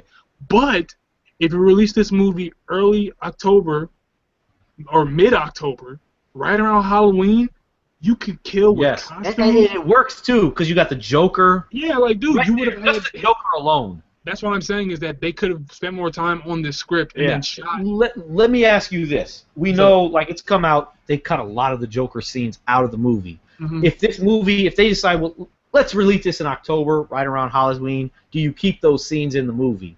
Obviously, they're going to probably do another fucking ultimate cut. They're going to do and the thing is, though, is that I really hope DC does not get into the notion of doing ultimate cuts that are better than that. It makes them look bad. No. Don't get into the habit of releasing theatrical cuts that are inferior to the director's cut. Don't do that. That's not a good thing. Not a lot of people. It makes you look bad. It makes you look like, okay, you know, it's like you know, DC, it's like a rapper where like their albums are always trash, but they always do their best on mixtapes. You know what I'm saying? It's like Wiz Khalifa or something. Like everyone knows that Wiz Khalifa's albums. You know who makes some of the dopest mixtapes, but his albums are trash? Fabulous.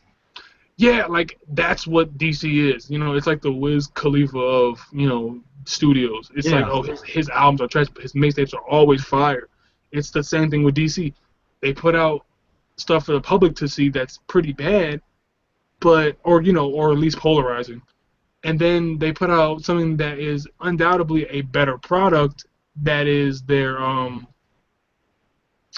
ultimate cuts. Yeah. Let me ask you, like, and I think you'll agree, and I know you hate you, like, the Batman vs Superman Ultimate Cut was a better movie. It was better than the theatrical. No, it was definitely a better movie. It was a better movie, but that's what adds more to it. Yeah, it adds more to it. But the thing is, obviously you didn't like it, but it was still it had the flaws. But you would have said you would have said this is the Ultimate Edition is what they should have put in the theaters. The story should have released. The story is still meh, and it's like I gotta ask you this, and I'm a big because I was in 5th grade when the Death of Superman comic happened, and I showed you. I pulled it up. I showed you on our one of our podcasts. I showed you that. I still fucking have it, amazingly. Yeah. And that was a big thing at the time. It was huge. It was on freaking CNN when that happened. Yeah. Kristen's not a comic book person, so she probably knows nothing of this. Sorry. Now. Yeah, now you do. See, there you go. You've learned something today. You learn something new every day. Always. But so when they did this, like, if they would have released the Ultimate Edition of Superman, Batman vs Superman, I would have cared more. You know, it still hit me just because coming up and buying the comic when it happened, it's still like it was nostalgia. It really hit me. I will not lie. Even the theatrical version, when Superman takes a spear, granted they did it differently. Because in the comics, we all know there was no Batman, there was no Wonder Woman in that scene. Supergirl had a small role in the Death of Superman, but it was nothing. It was a cameo appearance in the comics. It was like 2 panels. Yeah. Man, he fucking smashed her face in, if I remember it correctly. Yeah.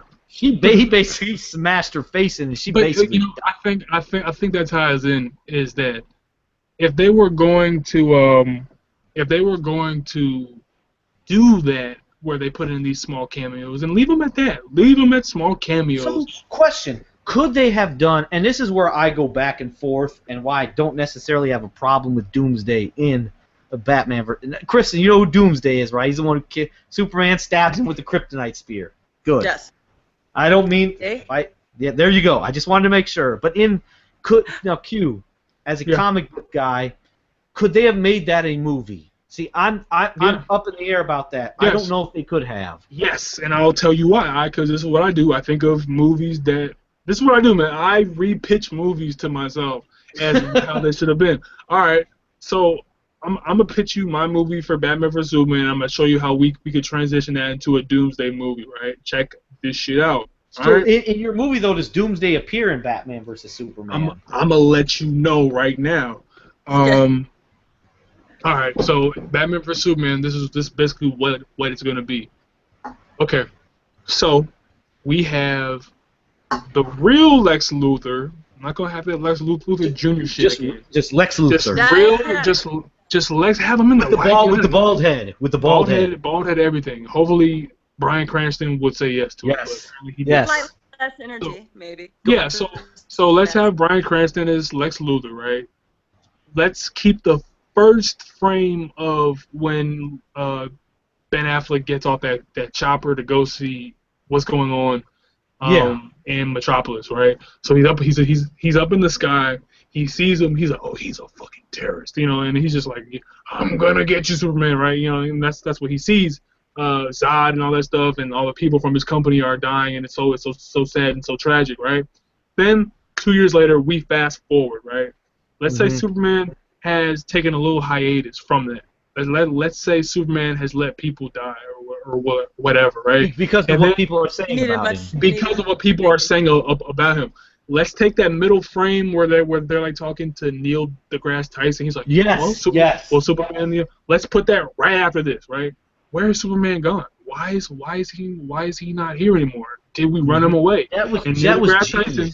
Yeah, all right. So let's have him, and Neil deGrasse Tyson says, well, he is almost a deity figure, and we are lucky that he's on our side. So Superman's been gone for like maybe a year and a half now after snapping to the last move, right? Okay. And he's just Clark Kent now, right? So meanwhile, Batman is in Gotham City, and he's trying to find a whole bunch of killers and shit like that, right?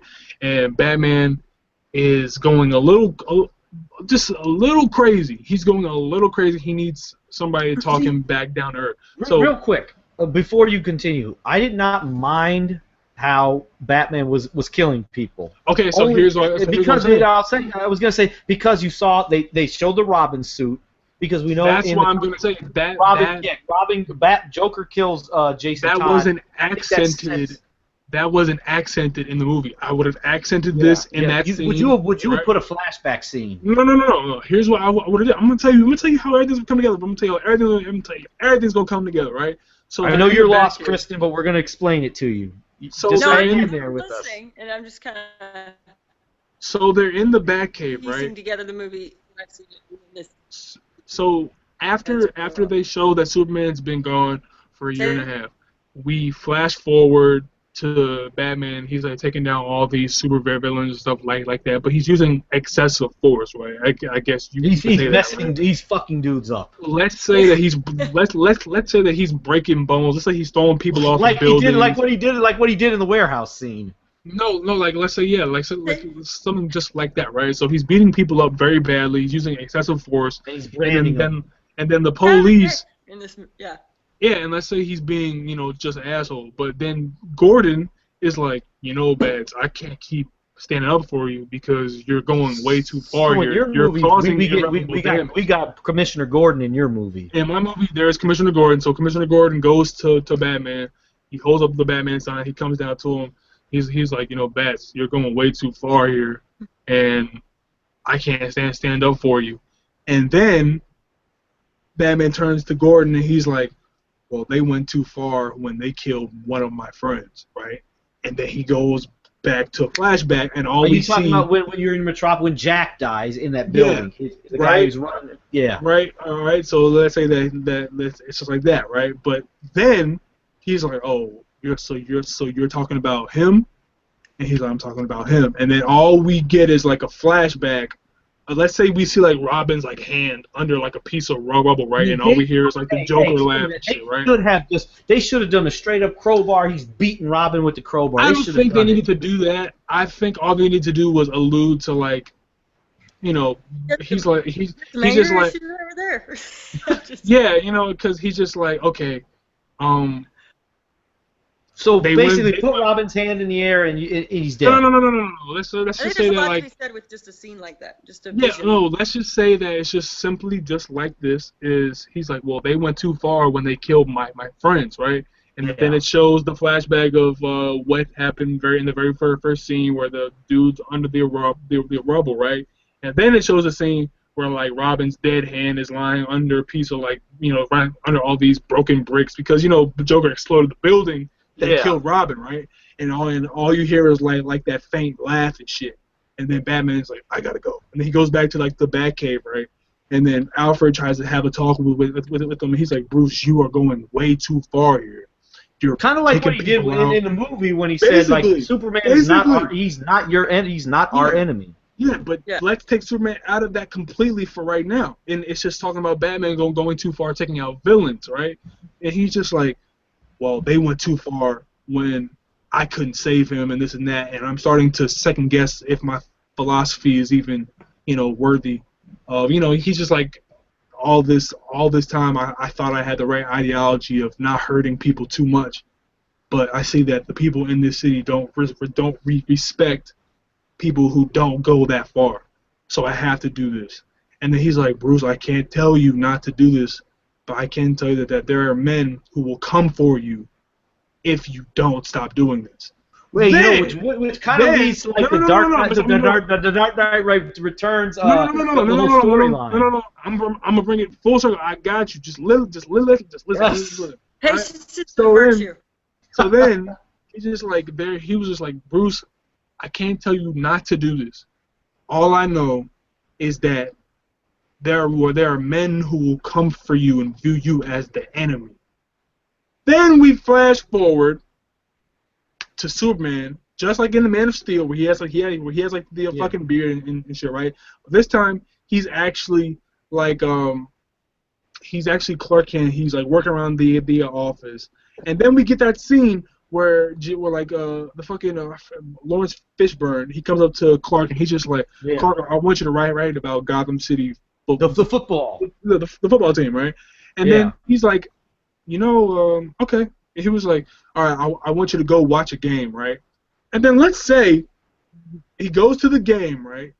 And then there's a couple police officers watching how kind of like how they showed it in the Ultimate. Now, Kristen, you didn't see the Ultimate Edition, but Perry White in the Ultimate, he wants Clark Kent to cover football, Gotham City versus Metropolis. It breaks to a scene. Before that, though, you see these cops. They're watching the Gotham City Metropolis football game. So but this scene, they're actually at the football game. You know how police officers actually do security patrol. NBA it's basically a realistic scene.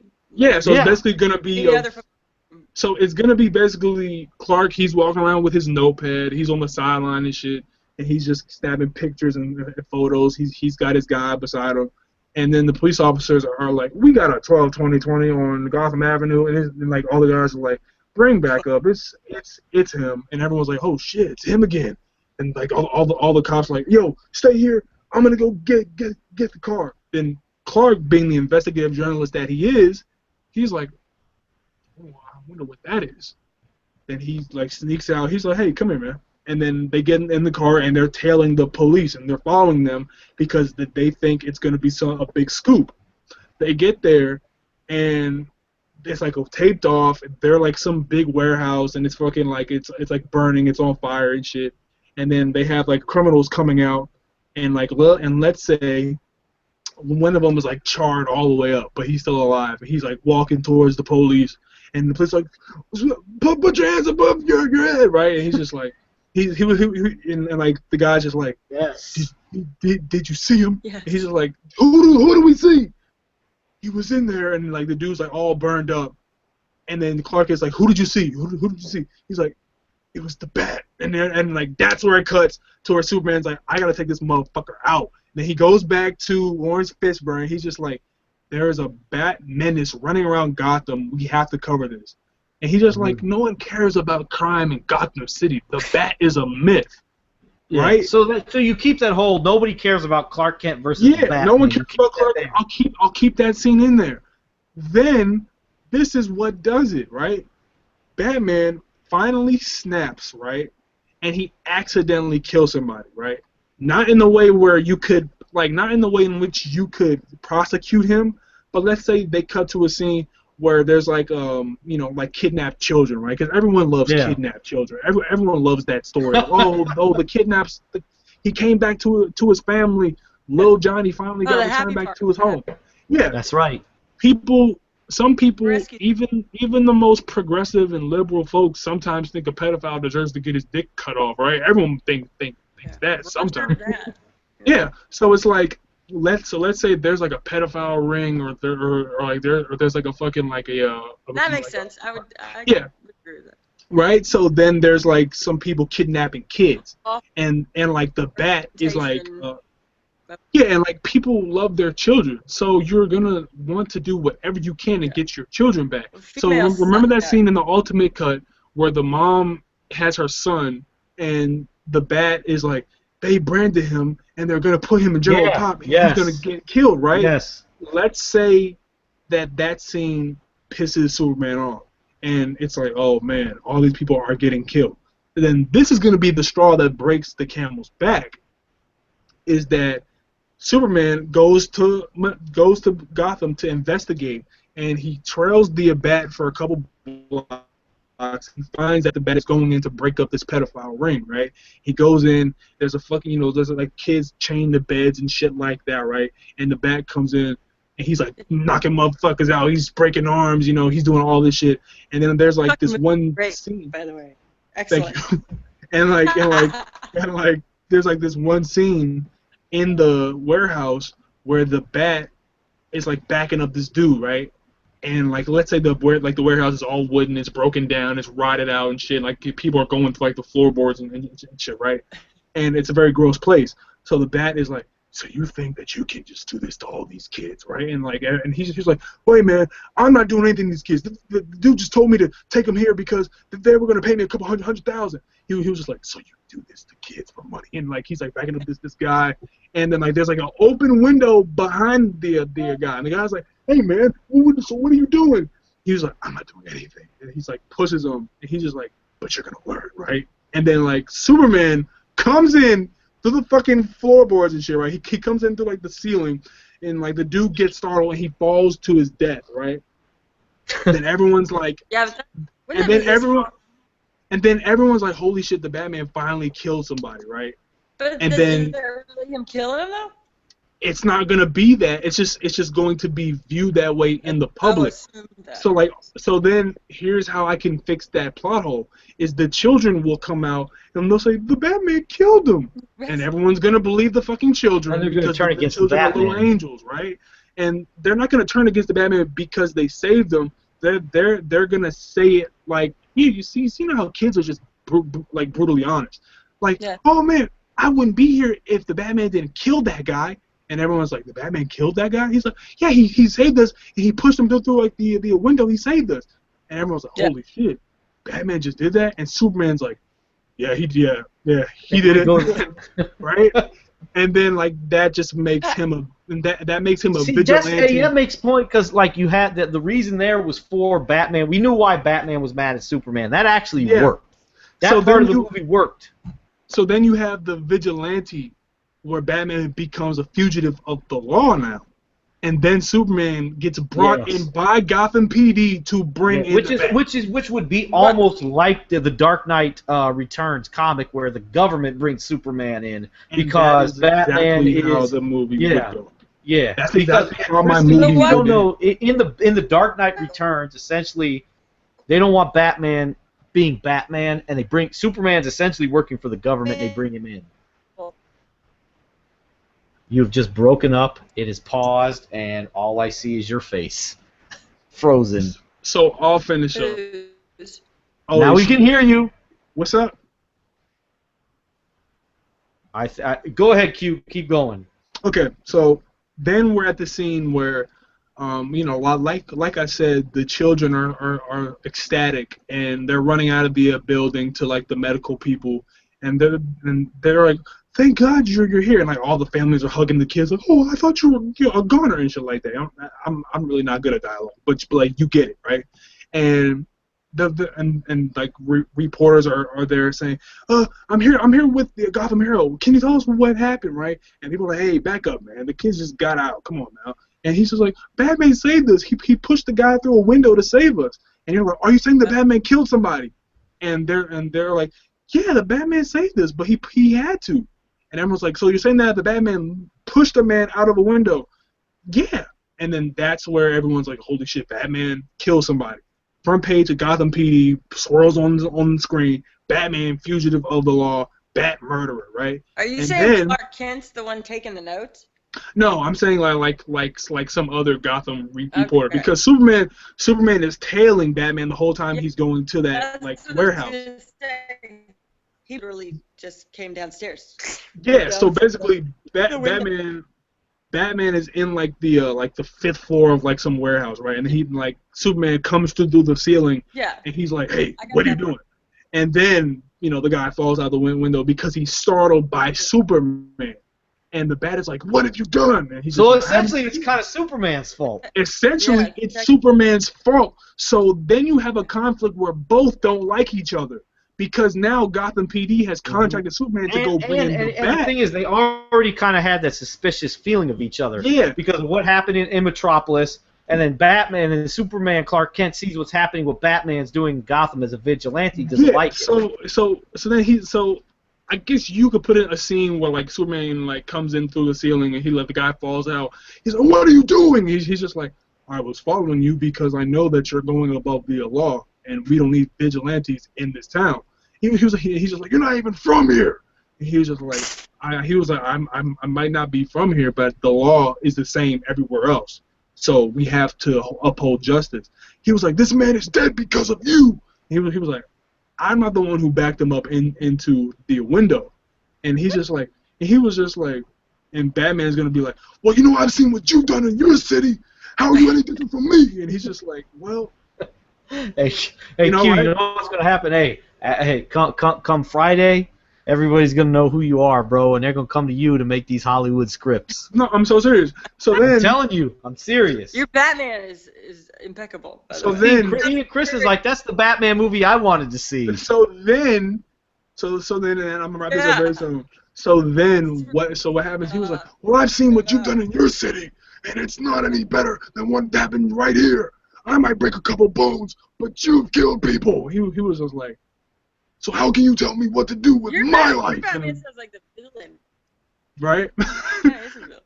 So then, a little villanesque. A little villanesque, but he looks like a villain to Superman because he's a little villanesque in this too. It kind of is. Yeah. It's kind of a, who are you to tell me what am I? Who are you to tell me? You know what I'm saying? Because I've seen you've killed somebody. You know what I'm saying? Like, people will say that you snapped Zod's neck, and you were the only one capable of doing it. We don't know that you did it, but I've put together the pieces. So now Batman's like, I know about you. I know what you did to Zod. You killed him. So you're mad at me for snapping a couple bones? You destroyed entire cities, all because of your presence. So the fact that you're getting mad at me for what I do, that kind of seems hypocritical, doesn't it? And then Superman's like, "Well, I know that what I was doing was right for my city. He's doing being a fucking Boy Scout, like always, right?" And then the kids, they come down, they get rescued and shit, right? And then that's where the whole, Batman saved us. He killed the guy. Superman was here, and Batman pushed the guy out the window. We wouldn't be here without these two, mommy.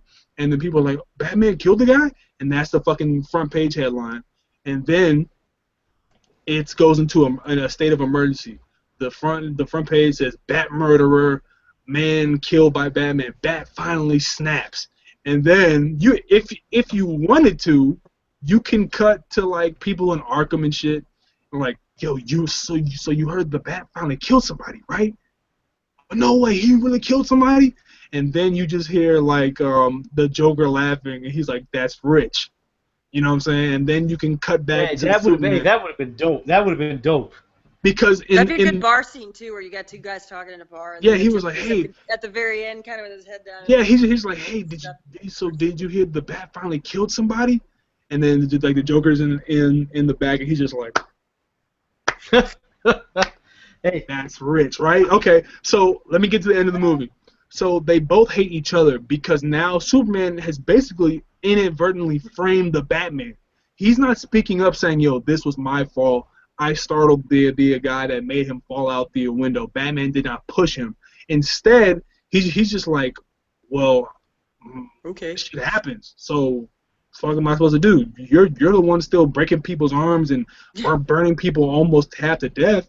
That guy has third-degree burns all over his body, and he's just like, well, he's not dead, is he? Superman drew the long straw that day. Yeah. So so that's basically gonna be that scene, and then fast forward to where like Gotham PD and like the government step in, right? And then you get to where the Dark Knight Returns scenes finally come in at. Is Batman is a fugitive of the law. He is declared an enemy of the state. He is declared a terrorist. He is declared a murderer. So people are like, yo, you heard the bat finally snap. And then maybe you could throw in a couple scenes where like people's moms are coming into the kids' rooms and snatching down bat posters and shit.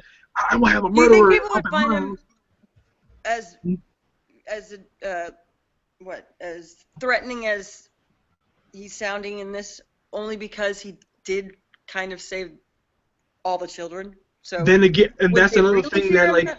And the thing is, if we were in a writer's room, we could really hash this out and have people like, well, I mean, like, you can have a scene of people like on bikes and shit. Man, I'll tell you what, man, if my kids got kidnapped, I don't care what you got to do to get my kids back. And then a medal, like I would get a. And then you got like people in like the church saying, I do not reward murderers. I don't care what it takes. You could have a duality type of thing going on. Then you got people in the bar saying, yo, you heard the bat finally killed somebody. Yo, stop playing. Really? Yeah, I heard. And then people, you know how rumors spread as people start making up wild shit. Then he's like, yo, I heard the bat stabbed them 20 times and hung him upside down. And then he's like, really? Yo, I heard the bat cut out his entrails and ate him. Because the thing is that you're gonna place a lot of this on the. He said, she said, trail. Exactly, and then the government declares Batman a terrorist because now you got criminals out here doing like. Now I've seen this, and now you got criminals out here like branding people because they get like a fucking bat. Like, let's say somebody gets hit with a batarang and like he fucking keeps it, and now they start branding people with that symbol after they kill them. Like criminals start framing the Batman and shit. I don't have the specifics. I just know that there are other ways to make Superman want to go after him. I'm picking up what you're laying down. I get this. Yeah. So then you got the government that steps in and they're like, Superman, we know that what you did 2 years ago was not the right thing to do, and what you did, but we're willing to forgive you if you can bring this man into justice. And then Superman's like, I know that he's wrong, but he was only trying to do the right thing. He was just trying to do the right thing. And he's just like, well, we can forgive all that you've done to our city and the world, because people are still mad at Superman for tearing down Metropolis and people are dying and shit. Mm-hmm. They're mad. Some people they fucking hate him and they fucking love him because he saved the city, but at the same time the city got destroyed 9/11 style. Right? And then like you could have Gordon and like the fucking president like, look, we don't know what to do, but this city has had so much crime happen in it. And all I know is that if you were to take this man into custody, it would be the most efficient and it would be the best person for the job, and that's you. So Superman's like weighing, he's weighing the devil and angel on his shoulder. Do I come clean and tell them that I'm the reason that the guy got startled and fell out the window and that's been basically framed? My assumption would be that would be straight out the gate because Superman always seems so clean cut. Right? But then this is the same Superman that killed somebody, right? So he's just like, or do I gain back the trust of the people and tell them later? So he's just like, fuck. I can't. Superman's a fucking liar. He's not a liar. He's just leaving. He's not a liar. An omitter. He's just conflicted in what he has to do in order. You have to remember, though, like you said, you have to remember, Superman is just learning his powers, and he's basically just becoming Superman. Yeah, so he's still learning his code. It's only been 2 years. So he's like, only becoming Superman as far as his conscience goes. That's still intact, and he still has that kind of naivete thought process with what's exactly, and that part in the oh shit, what's going on here? And, the thing is though is that Superman could that's a plot hole. So we could go back earlier. We could go back earlier. So I guess some people would say it was a plot hole, go back a little earlier, have a scene where it's like him and Lois talking. He's like, I didn't do anything. I came in to help the kids. She's like, well, you have to tell them, Clark. And she's just like, but if I tell them, then they're gonna hate me even more. And he's like, well, that's what Superman sometimes has to take on. He's like, but when I tell them, they might not want me to be there at all. And she's like, at the end of the day, though, if you think about it, there's a lot of movies that kind of have that standard plot to it. Exactly. So then it's just like he's weighing it on his shoulders. So let's just say Superman is kind of deceitful, or not deceitful in this. He's kind of deceptive, where he's just like, I'll bring in the bat. But this is what he's gonna do. He's gonna try and reason with Batman before they fucking fight. He goes to see Batman, right? And instead of that shit being on like a fucking another island off the coast and shit, let's have that shit at Wayne Manor.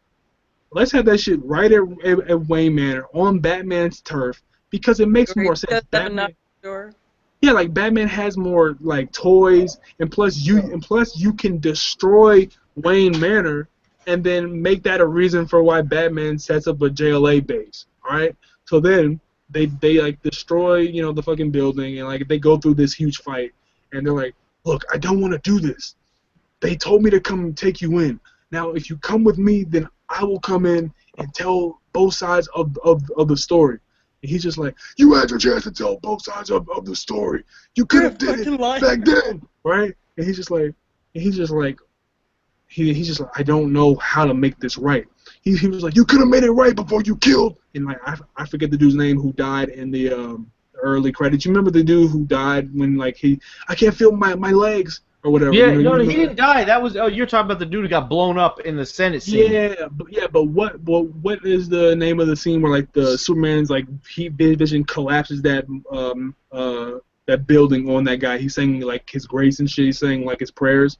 Oh, you're talking about Jack. You're talking about the dude who works for Bruce Wayne, Jack. He was in like I forget his name. So it was Jack. Everybody thought he was saying Dad in the movie, because even my mom, when she saw it, and I was watching. It was my cousin. I was watching at my cousin's house last week. I took it over there because she hadn't seen it, and she was like, "Is he saying Dad?" I'm like, "No, he's saying Jack. It's the dude's name is Jack."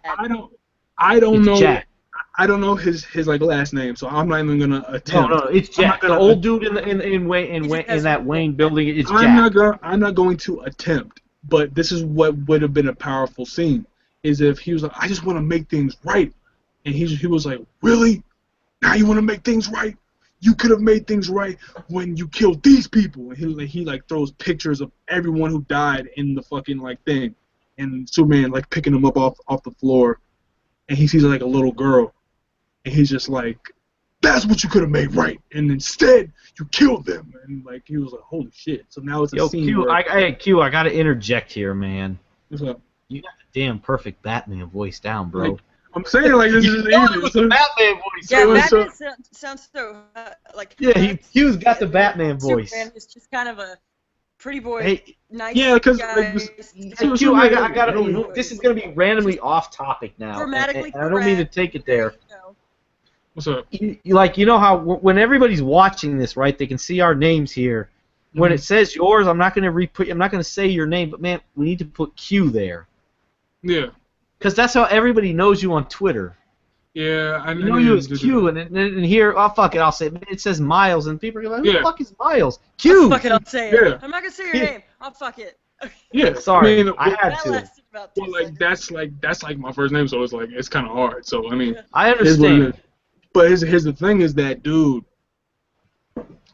Follow me on Twitter at Q got no rings. By the way, Q got no rings on Twitter. But, you gotta follow him. You gotta hit him with the follow. But dude, man. Hey, I'm a newbie on this Twitter thing, but I will catch on. What do you mean you're a newbie? I saw your first Twitter post was from 2009. Do you realize that was not that's your own, but actual post? I don't know if it was your only post. It was your only. You know what? That was your only post on there. I know. My cousin set it up for me and posted one time. All right, so we're near the end of the movie.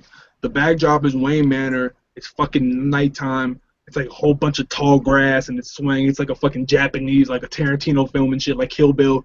And they're like, you could have made it right when you killed all these people. And Superman's like, I didn't know what to do. I was just trying to help. And he was like, well, your help has caused a lot more hurt. And then they finally start fighting, right? And like Batman's in like his plane suit then, and then like he presses a button, and he's in the front lawn of Wayne Manor.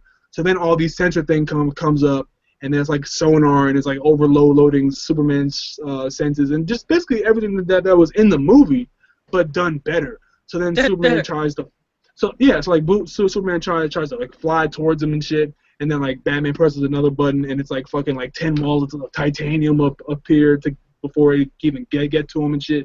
Batman, Superman's knocking it down and shit. But by the time he gets to the end of the walls, Batman's gone, right? And then he appears behind him. And he finally has the big suit on. Then we get into the big fight. Are you talking about the armor suit, like in the Dark Knight, the Dark Knight Returns? Yeah, and then with his glowing eyes. And then he gets into the huge fight, and they start rumbling and tussling, right? And then this is how, I don't know how to end the fight, but this is what I think could be a better way to end that fight, other than fucking Martha, right? Hey, but Batman had to win, by the way. He had to. Here's what could have happened, right? Superman throws Batman, right? He throws Batman. He starts taking off all his armor and shit. And he throws him into where his parents are lying, right? Because the fucking mausoleum and shit. Are you talking about like in the movie when like you see like he's having that dream and the parademon comes out? Yeah, like except that was a real place though. Yeah, that was really where they right outside of Wayne Manor. That was really where they were fucking buried at. Yeah. So instead, like Superman throws him thinking it's just a regular building, but instead that's the fucking mausoleum and like where his parents are buried at. And then Batman he looks at the names of his parents. He flashes back to like the gun scene, all the pearls and shit, right? And he flashes back to like the parents crying outside. Let me ask you this: is that where you do the death of his parents at in that scene? Do you change it? That's where I do that scene. That's where I do that, but I do it so people aren't spoon-fed like, hey, this is where his parents died at. But everybody knows. But it's like Spider-Man. We know. Yes, everyone knows. So all I would do is have like this little boy, like watching like the gun and the pearls and the fucking things are flying over and his father's like getting shot, and then it like goes back to the present day. He's just like, I know what I need to do. So then he re-ups on the armor. Starts beating the shit out of Superman. He gets some kryptonite gloves on. Starts beating the shit out of Superman. Yes. I'm talking. And then Gotham PD shows up, and the government is just like, drop your weapons, get on your knees, and all this stuff. And then like everyone's like scared of Superman, right? This is how you end the fucking fight. This is how you end the fight. Superman is trying to take this guy in, and the government is realizing that it's not working. And I don't know how to make it so, but maybe you could have like a helicopter and shit, and like Superman, let's say Superman using his beams out of his eyes, and it ends up hitting one of the people on the helicopter, and the helicopter crashes, right? And then like Gotham PD comes in, and they're like, everyone get on your knees. This is not going any longer. And then Superman's still like fighting Batman. And people are like, what the hell do we do? Then Lois Lane comes in. Then Lois Lane is on the scene, right? And then she's like, and then she screams. She's like, Superman, please stop, please stop. And Superman is like, what? And he looks around at all these people who are fucking terrified, like, dude, what the hell are you doing? This was supposed to be just to take him in type of mission, man. Like, what the fuck are you doing? All these cops, all these female cops, all these male cops of all ethnicities and backgrounds and genders are just looking on, terrified, pointing their guns and shit, and they're just like, and Superman's like, I can't do this anymore. And Batman's like, what? he's just like, and like an asshole. And he's just like, I can't do this anymore. He was like, what do you mean? He's just like, look around. Look at all these people of every creed and color. They're here to protect the people. We're supposed to be here to support them. It's not supposed to be the opposite way. We're supposed to be their backup. They're not supposed to be our backup. And Batman's just like, but the city needs me. He was like, I know the city needs us, but this is not. Man, let's talk about this. Let me. Yeah, and so basically, he was like, but the city needs me. It's always needed me. And Superman's like, I know it's hard to realize this, man, but sometimes they don't need people dressed up in costumes to take care of everyday criminals. We're not going to save every person, but we have to do it by the book.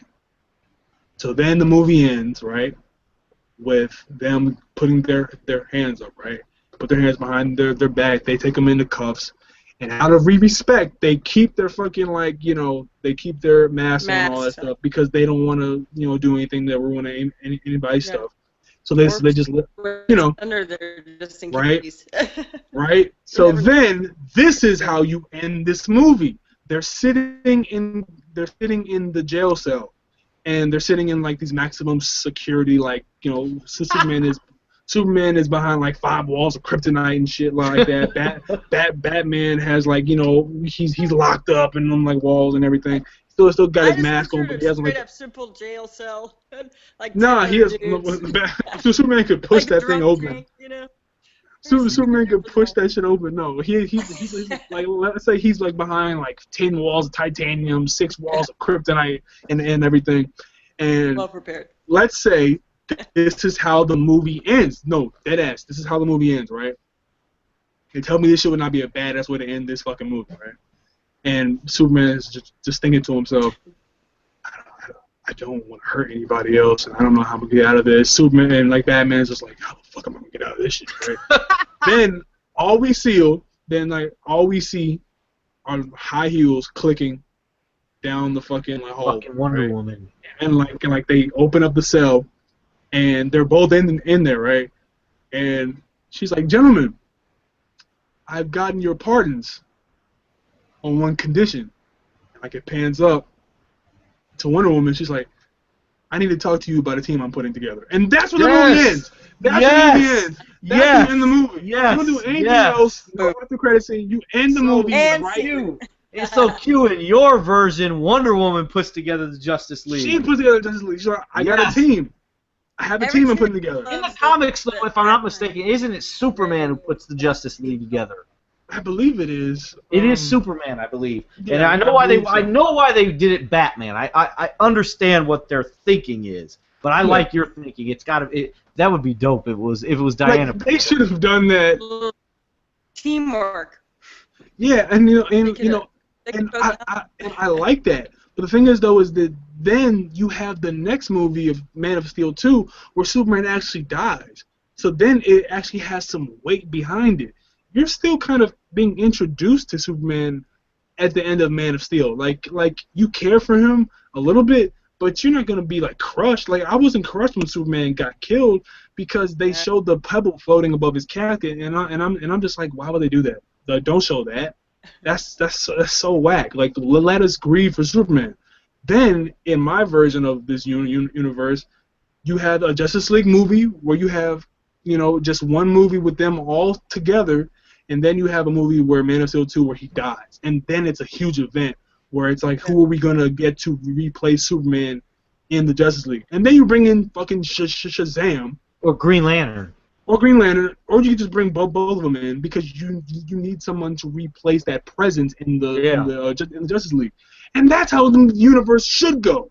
That's how they should hire me to do this, because I would kill this. Hey, everybody out there, I'm going to let y'all know, if the DC execs are out there and they're listening, we need to hire my man Q. That's what we need. Hey, you know what, Q? We're going to give this here because I don't think all the people know this, and I'm going to give you the opportunity. Let everybody know the official name, your birth name, so that way we see it in here, but let them know the first, the last name, so they can come contact you, so we can get DC to hire you and bring you on to write the scripts. Yo, man, they call me Miles Q Q Got No Rings. You can hit me up. My email is HueyQinRealLife@gmail.com, fam. HueyQinRealLife@gmail.com. Hit You're me probably up. gonna I'm spell out that here. out.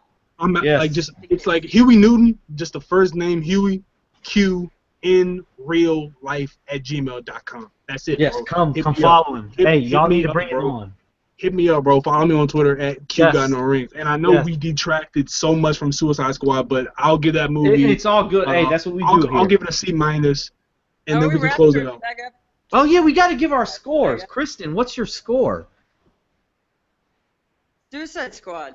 I will say it's a better score than the Batman movie for me. Maybe a C. Only because it would be lower. Only because Harley Quinn, I think, was highly entertaining as the kind of dumb broad that. Very good. Kept Yes, Well, I'm gonna get. I actually gave this. I gave Batman vs Superman a C minus. I give this a B because I was highly entertained and like a lot of. I mean, and when you watch, I'm gonna link you, Chris, and I'm gonna link you to these guys on YouTube. You gotta watch their reviews.